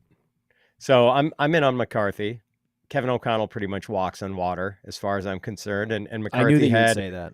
Yeah, I wish McCarthy I had $5. I put $5 you would mention McConnell.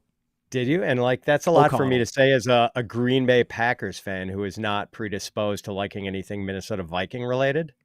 But like, he's just such a good offensive choreographer and play caller. And McCarthy has now had a year to study at Kevin O'Connell's knee, and having Justin Jefferson and Jordan Addison and TJ Hawkinson as your top 3 pass catchers doesn't suck if you're a young quarterback. Unbelievable. And he's going to run. So there's a lot to like here. You can even dabble in some Jalen Naylor when you're looking at Minnesota stacks. That offensive line's going to be good too. They said Naylor's had kind of a bad camp. That's the word. Yeah. Anyway, I don't think it. Because Addison also looks good. So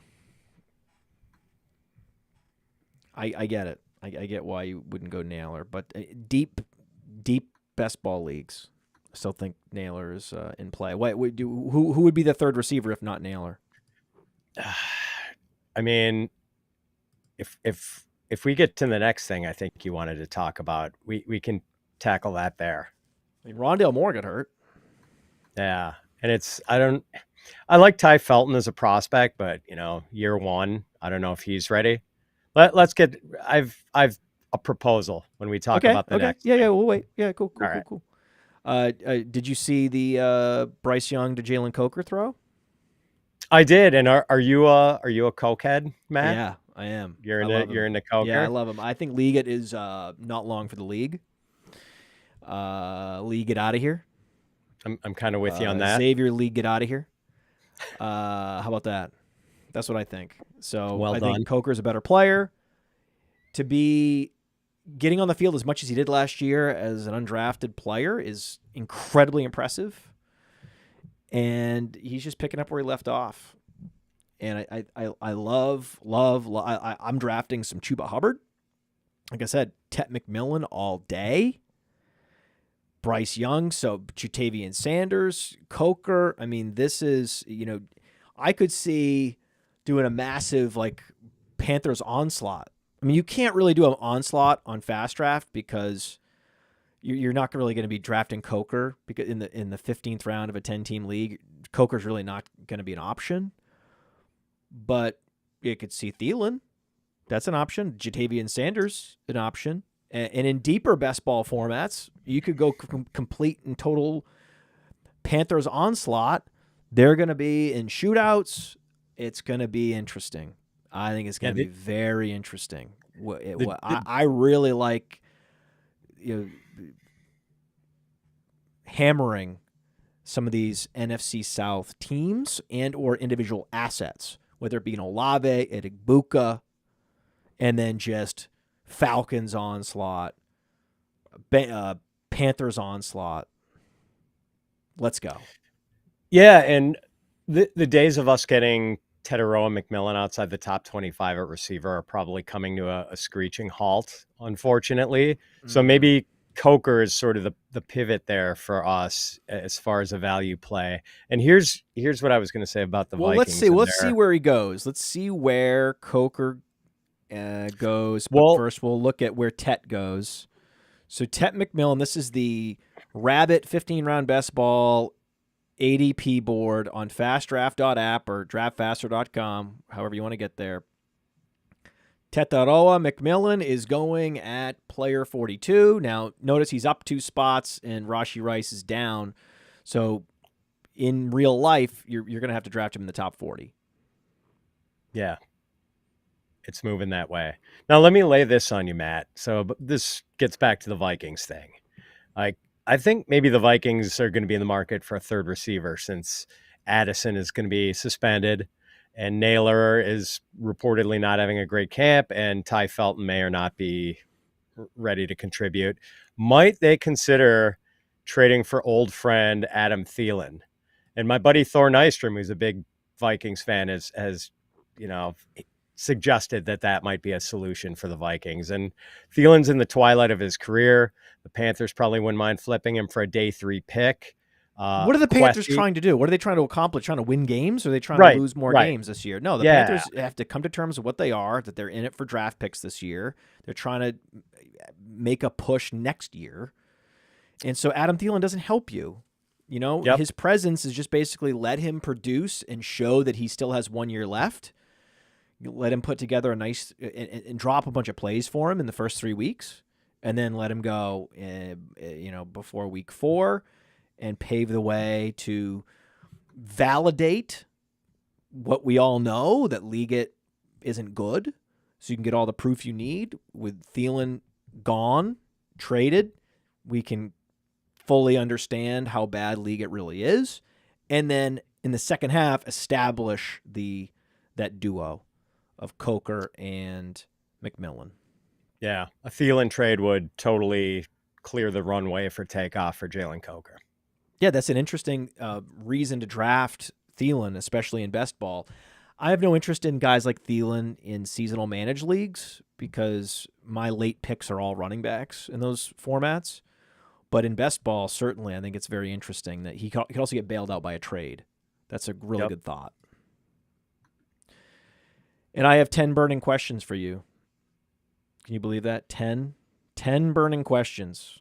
Oh, let's One. tackle. Yep. Let me look. 1, 2, 3. Yep. 10 burning questions for my man, Pat Fitzmaurice, after this.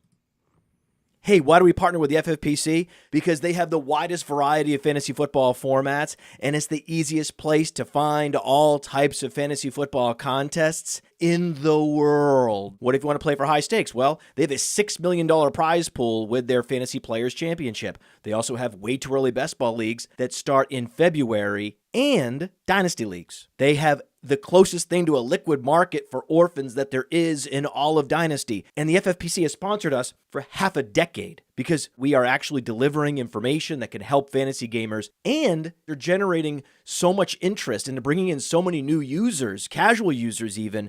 The FFPC creates a unique experience where you can both compete against the best and make money. Use promo code UNDERWORLD to get $25 off your first team. $25 off your first team at the FFPC with promo code UNDERWORLD. Go get it! Okay, 10 burning questions. Are you ready? Yes, sir. Okay, here we go.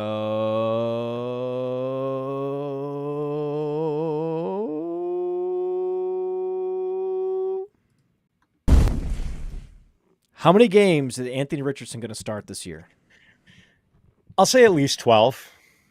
Like, it does Okay. the Colts no good to play Daniel Jones. They aren't getting to the promised land with Daniel Jones. No, I mean, that Anthony Richardson sounds logical, but that's not how it works.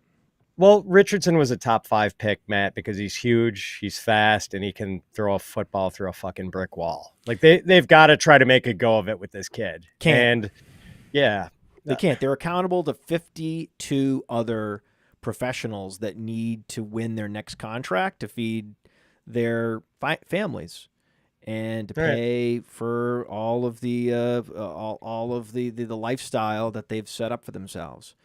And they are not going to abide all that Anthony Richardson nonsense for 12 games. It is not. For that reason, because this is very different than other sports. This is very different than other sports. Like, you have other sports where, hey, we're gonna ride Antoine Walker, right, straight to a top pick, right? That's and let him just shoot wherever he wants to shoot from and shimmy and do all these things, even though his advanced metrics stink, right? Because it's not hurting anybody, right? But if you can't matriculate the ball down the field, then that makes everybody miserable at all times, and they're going to pull you. They have no choice. That's where they're going to bring in the vaudevillian cane, and it's out. Well, it's if you're telling me that Daniel Jones is incapable of disappointing the rest of the guys in the locker room, then we're gonna have to agree. Not in the heartbreaking way that Anthony Richardson is, by throwing the ball backwards, airmailing a guy on a short route, throwing it 10 yards over his head, constant interceptions, constant unnecessary sacks because he lacks pocket awareness.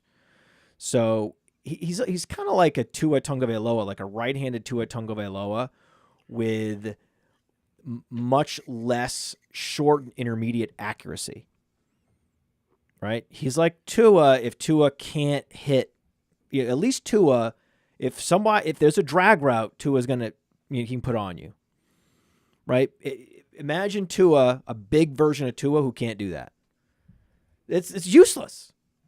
It's completely he's useless. He's useless as an NFL player. He's going to be in the CFL soon enough. And for that reason, I think you need to get out ahead of this. Alec Pierce is already injured.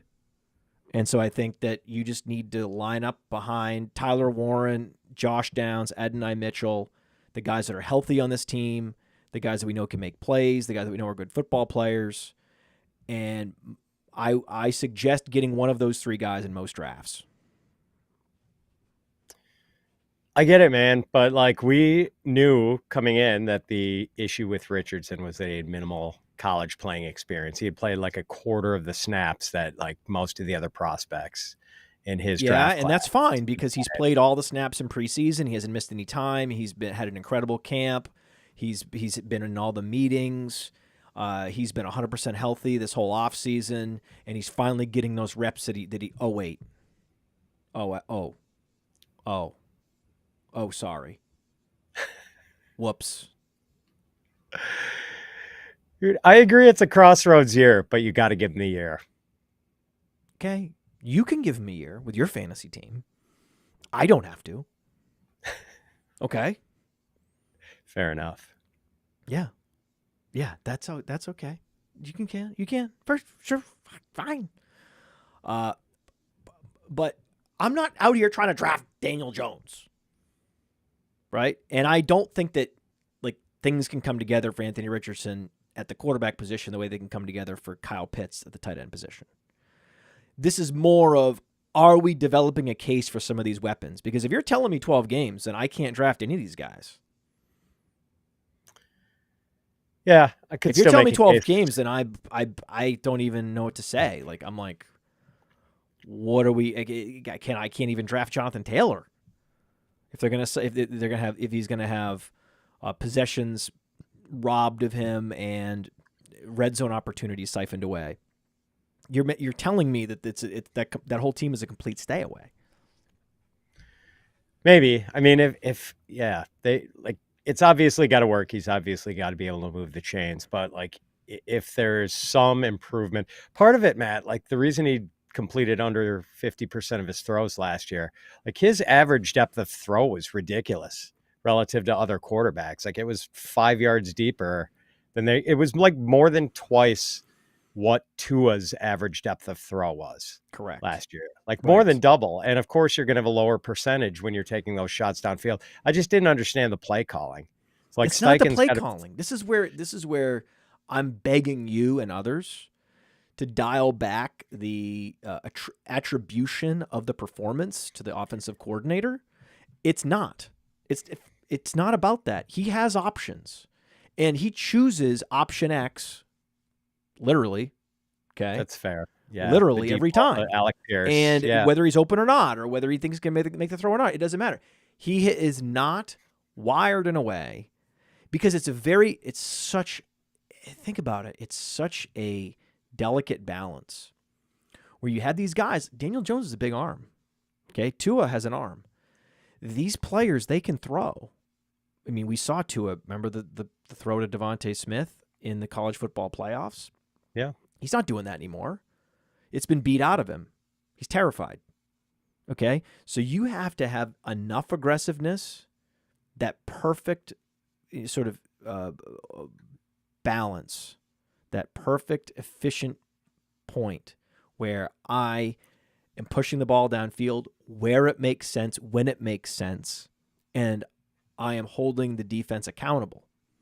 I am calling bluffs on the river enough that they can't just do whatever they want to me, right? So I'm pushing the ball downfield enough, but I'm also checking down when I should. And understanding that balance is like half the game. And some of these guys can't. Blaine Gabbert, down the line. I'm talking about big-time athletic, big-arm players back through time. Couldn't figure out that ratio, that sweet spot, and they were doomed. And it's very possible a guy like Jordan Love is that guy next. Jordan Love has a giant arm. He has an arm that's on par with Justin Herbert, but it's not as accurate, and his information processing is not as good. And so it's very easy to see Jordan Love getting every year, just like getting Daniel Jones. Jordan Love is the next Daniel Jones. He's in the process of getting Daniel Jones right now by the league. It's happening already. And so Anthony Richardson, I mean, he's so close to the edge already. Like the league has figured him out. He's so far from understanding where this equilibrium point is with his target depth. He's so far off from where he needs to be that it's almost like he's trying to learn a new sport. It's not going to happen. I mean, you don't think? I mean, Shane Steichen did such a nice job with the development of Justin Herbert and Jalen Hurts. And he's had a little bit of time now. Like, I wouldn't be surprised if we saw a substantial leap forward from Anthony Richardson, but I do understand your argument, and we'll find out soon enough. We want to set the over under at 11, 10.5. 10 Where and do a you want half. it? We can do something creative, 10 and a half's good. 10.5.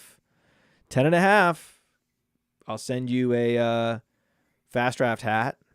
All right. If it's over, Fantasy Pros merch versus and FastDraft. you send me a Fantasy Pros t-shirt, and I will wear it on the show. It's a deal. Okay. It's a deal. That's what we'll do. We'll keep it. Everyone keep track. Everyone in the chat. Everyone keep track of this. Easiest merch I've ever won in my entire life.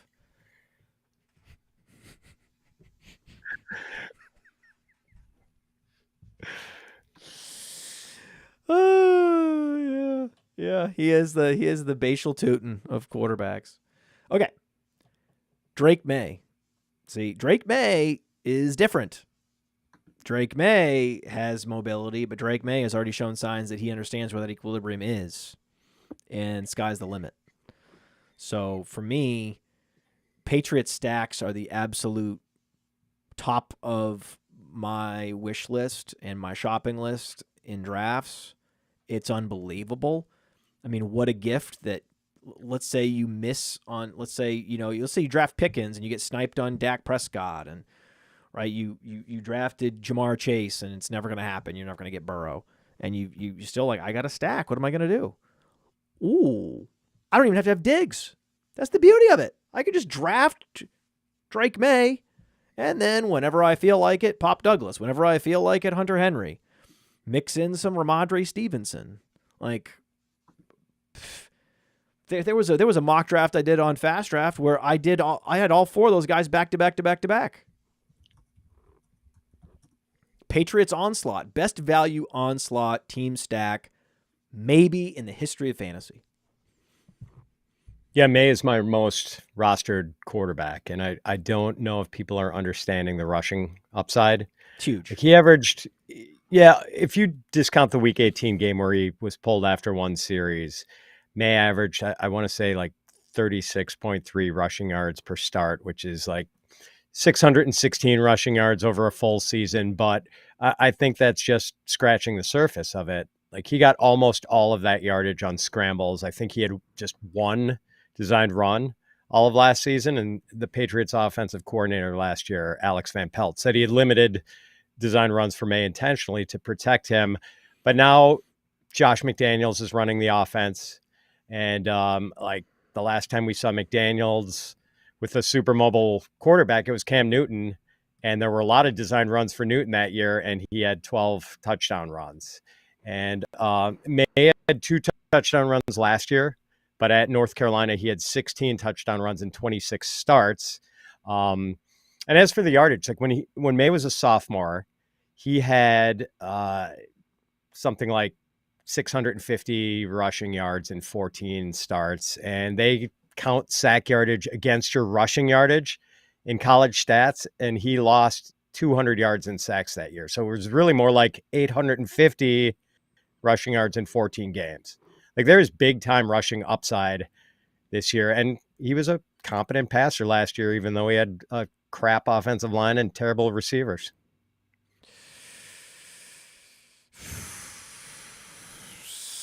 I'm a Patriots fan. Everyone knows this, but I've had plenty of years where I was like, no, thank you. I think I have credibility here. I think people know this is not a homer move. This is just like an incredible opportunity. Who's the wide receiver to draft in Buffalo? I've got Khalil Shakir slightly higher in my rankings, and I think he's a little safer, but he's also got a higher ADP. So for what they ankle sprain and a high ankle sprain. So for what they cost in drafts, I think I'm more of a Keon guy. Like, he's probably not going to be. I'm with you. I can't believe I'm here. And he's not a high volume guy. Like, I don't think he has like 80 catch upside, but man, the dude is a playmaker. Like, dude, he's catching everything and getting all these perimeter targets in training camp. And last year, 19.2 yards per catch, 9.8 yards per target. This dude made some holy shit catches at Florida State. Like, he's a 6'3" former college basketball player. He played for Tom Izzo at Michigan State before he transferred to FSU. And Keon is good enough with the ball in his hands that FSU had him returning punts. He was like the third leading punt returner in FBS in his final college season. But it is annoying that the Bills have this everyone eats philosophy on offense. They like to play 3 different running backs and 2 tight ends, 5 or 6 receivers. Well, how many? What did they get? What did Josh Palmer? What did he get? Did he get like a $25 million contract? I know. That's really annoying. So it's I can't guarantee. What are we doing here? Right. This is good though. No, Josh Palmer is the quintessential mediocre, average wide receiver. The meat shield. Like, who cares about him? I mean, I shouldn't say that because in deeper best ball league, meanwhile, they only gave $5 million to Elijah Moore, and they're going to give Josh Palmer every opportunity to be that guy this year, and not Elijah Moore. I think Elijah Moore is better in a vacuum, but that's not what's going to determine opportunity. Josh Palmer's going to have to face plant for Elijah Moore to get in there, and he might.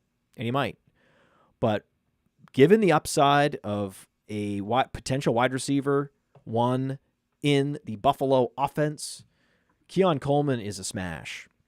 Yeah. And physically drafting Josh Allen, that's the nice thing about drafting Josh Allen is you can just go Keon Coleman and Dalton Kincaid late. I mean, that's the reason why I like Josh Allen more than I like Jalen Hurts. Again, Jalen Hurts' assets are very difficult to stack. Yes. So it's Josh Allen, man. Drafting Josh Allen 3rd round. It's been a long time since I really was bullish on a 3rd round quarterback. But I am, man. I am. He never disappoints. I mean, of course he's always been Josh Allen, but there's always been, some case to be made to just fade the first quarterback off the board, and it's almost always the right move.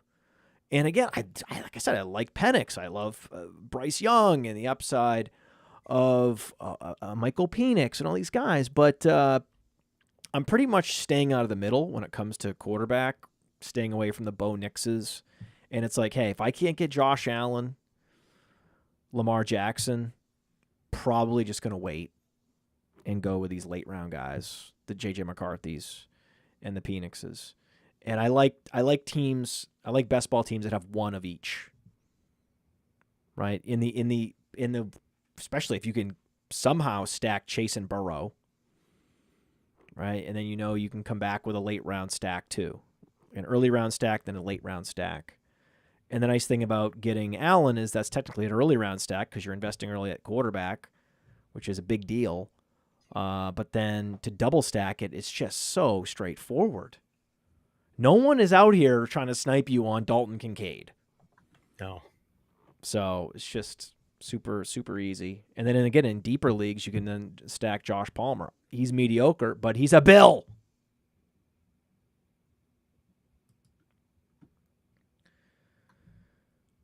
Winter Fantasy Manager is going to get the memo on Tyrone Tracy.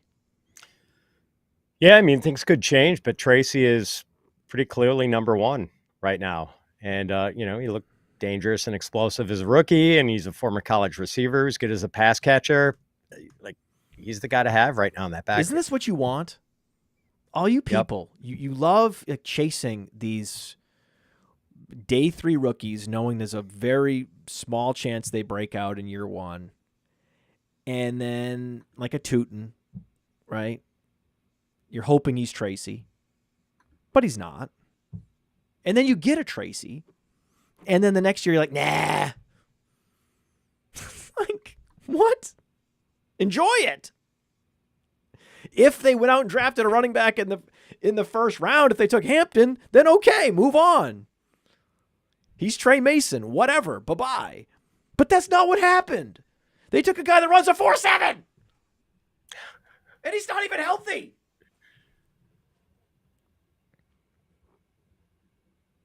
Sorry. Tyreek Hill, is he cooked? I I don't know. He could be. I'm scared to draft him because he might be Terrified. cooked. And I don't think he's endearing himself to the Dolphins organization these days. I'm also scared not to draft him because what if he can still be a 1,700-yard guy? And if he is, how am I going to feel about having passed on him in the third round? Classic guy you can't fully fade, but you I shouldn't know. be overweight on. You should be I know. underweight, 4%, fine. Just, you don't want to potentially get really burned by him, but I mean, you need to be underweight. I know. He's a nightmare guy. So we talked about the Falcons onslaught, Patriots onslaught, these mega stacks that you can do, these team stacks. Now, I mentioned, what if I got Jamar Chase and Joe Burrow? I'm loving life, right? It's no guarantees that you can make that happen, but it's, very possible. A little bit of a reach on Burrow, lock it in. The nice thing, though, look where you can get Gesicki.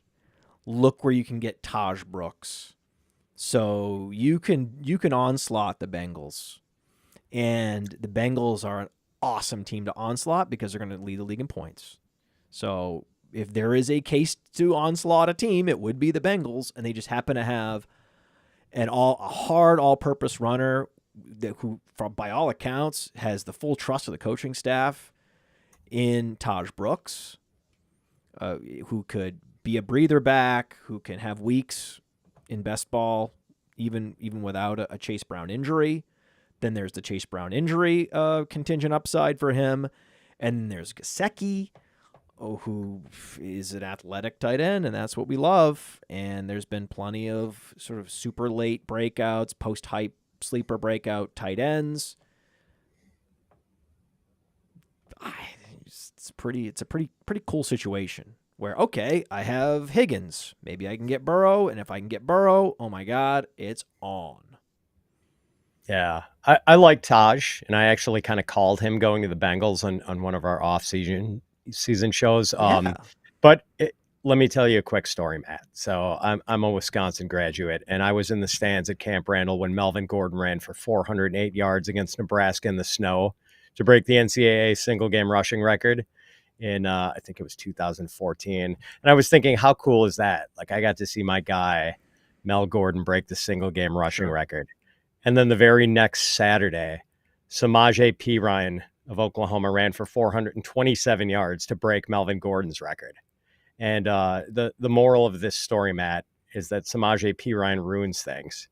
And I'm a little worried that the Bengals are going to play Samaje on third downs and ruin Taj Brooks as a sleeper. And that kind of sucks. Like, I'm not necessarily going to happen. We know Taj Brooks has way more upside and contingent upside, like you said, if anything happens to Chase Brown. But that just, like, Samaje Perine could be the fly in the ointment. And as for the Gesicki thing, like, same thing, man. Is Noah Fant going to be a problem? Like, I hope not. No, and the thing is, like, it's never enough. Cutting Zach Moss wasn't enough for you people. Right? I know. Isn't it? You're always wanting more. You're always wanting more. He's not expensive. Right? Tootin is going many rounds earlier with no justification whatsoever. It doesn't make sense. Yeah. Like, you see what I'm saying? Like, he's not expensive. So if Tootin and Taj Brooks' ADPs were flipped, we can have a conversation. But also, Perine is active on special teams, and that's kind of his role. If they had kept Moss over him, that'd be scarier, because then that's a one-dimensional guy, where it's very conceivable that Brooks is the breather back and Perine is just depth special teamer. Sure. So that's why I like that. Zach Charbonnet, his ADP, I always hear that he's a top handcuff in the league. I keep hearing that. And I couldn't disagree more strongly, because there's like 10 teams in the league where are you trying to draft like Genty's backup? Why do you care? Okay? Like, Rico Dowdle? Do you really care about bad teams' running backs? Why? What are we doing here? It doesn't make any sense. Like, are you trying to draft Kenny Gainwell?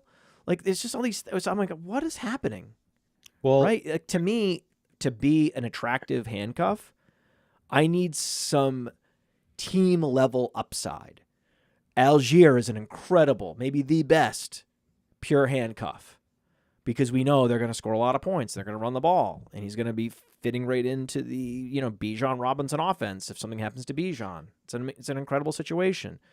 Braylon Allen, he's going to benefit from the Alfred Morris corollary. If Breece Hall goes down, Braylon Allen will be a smash. Something happens to Saquon Barkley. Think about Will Shipley and what his upside is. These are guys with incredible upside. Kenneth Walker gets hurt. What are you? You're a running back tethered to Sam Darnold. Who cares? let me give you the elevator pitch on Zach Charbonnet. Maybe you'll buy it, maybe you won't. But the Kubiak Dennison combination it's been running game magic for a long time. And Rick Dennison used to, and I think he's Seattle's run game coordinator now. Okay. He used to work with Clint Kubiak's dad, Gary, in Denver back in the 1990s and 2000s. And the Broncos were always great at running the ball in those days. They had Terrell Davis and Clinton Portis for some of that time. And those guys are obviously top shelf running backs.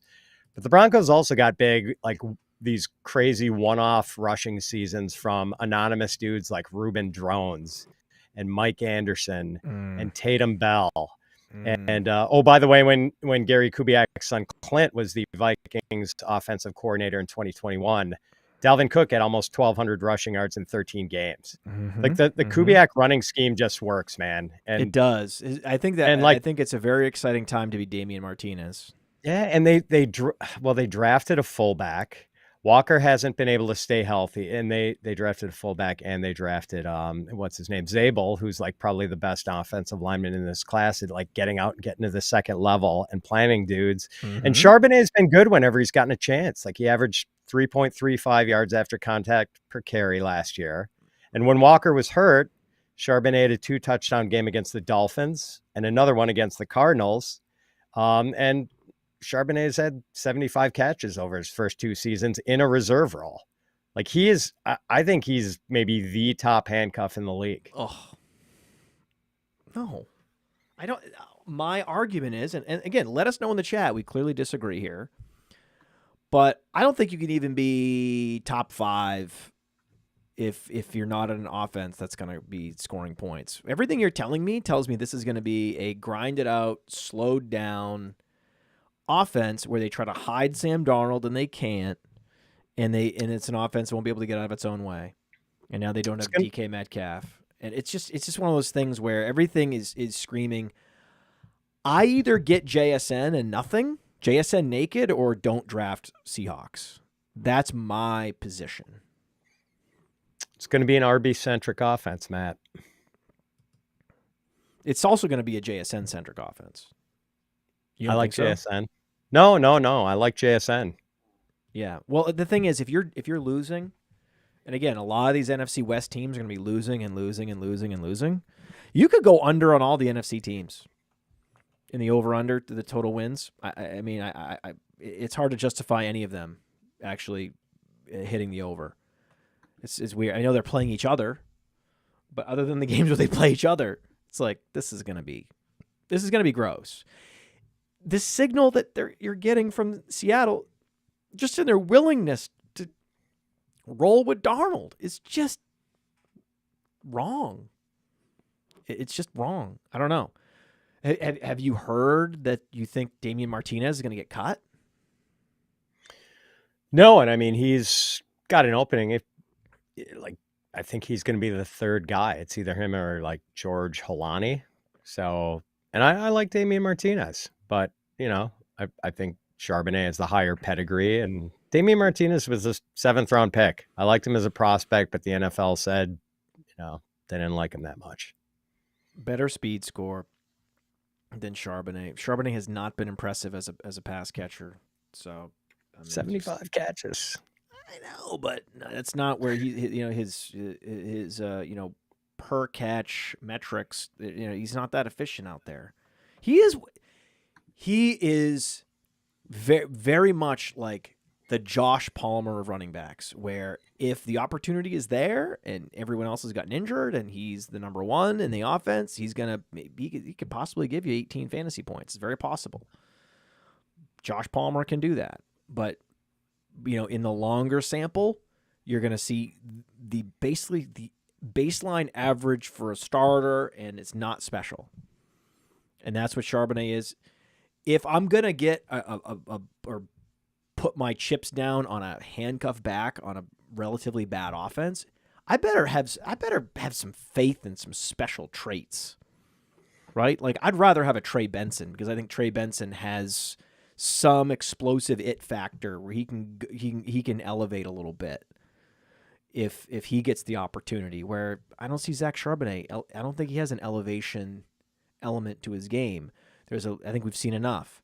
With Benson, there's still this unknown upside possibility, so that's a little more alluring to me than a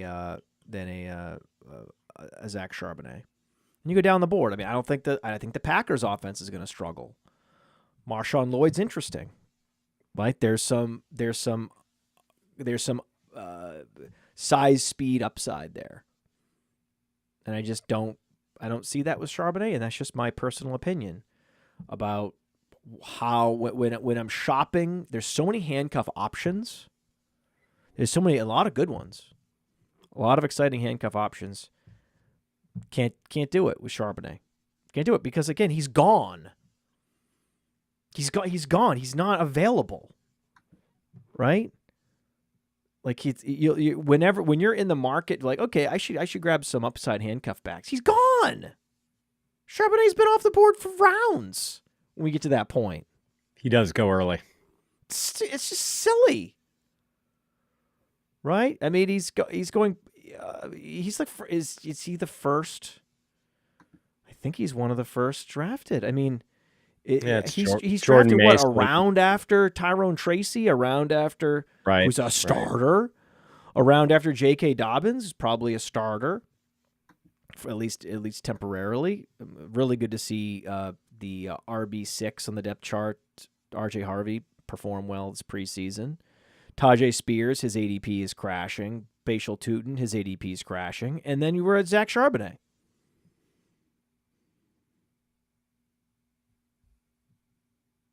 You think you'd rather have Zach Charbonnet than Ray Davis?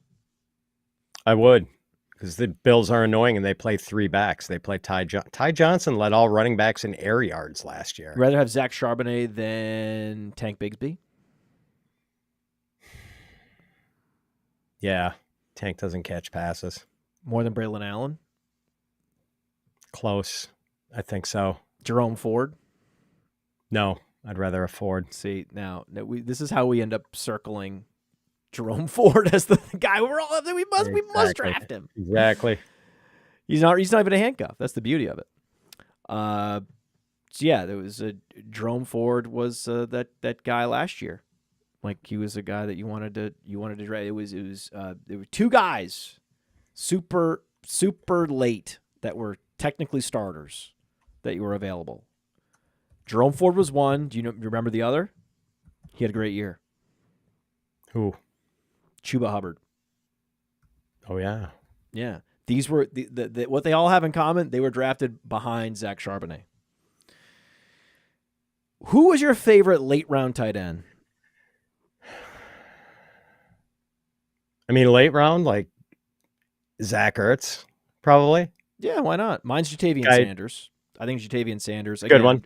I'm chasing it with these Panthers. I really think these Panthers they're the number one overall pick. Bryce Young. He finally gets it figured out, and they're in a pass first situation for the full season. So that's basically my case for Jatavian Sanders. And Jatavian Sanders is I think a good player. There's not a lot of competition for targets from the tight end position there. Agreed. It's not like they went and signed Noah Fant, you know. But I'm with you. I think Zach Ertz is interesting. You know, one last job, right? One last ride. He crushed it. He and Jaden Daniels were clicking at the end of the year. I mean, the NFC Championship game, he had like 11 catches for 105 yards or something. Yeah. Yep. That's a similar case for Juwan Jennings. Where like last time we saw Juwan Jennings, he was getting like 10 targets in a quarter. So I don't know. Yeah. Think that's the reason I like him. Who's your number one dynasty truther? The guy that you're not dropping it, even though he's done nothing. I've got him in like 2 or 3 leagues. Chris Brooks, Green Bay Okay. Packers running back. Like Yeah, every time I see he him started run, the preseason game. every time I see him run, I think he looks great. There And you go. Marshawn Lloyd is always hurt. Like always. Always. I don't I say think- that very often, but I agree with you. It's Yeah, I frustrating. think when week 1 rolls around, I think Marshawn Lloyd is not going to be active, and Chris Brooks opens the season as the number 2 guy behind Josh Jacobs. I love that. Okay, I'll get you out of here, man. Thank you. Lots. We put in really good first show back. Knock some rust off. Thank you for helping me do that. This is a blast. Give us a bold prediction. Drake May rushes for 800 plus yards and 6 or 7 touchdowns and finishes as a top 5 fantasy quarterback. Thank you, God. Thank you. So yes.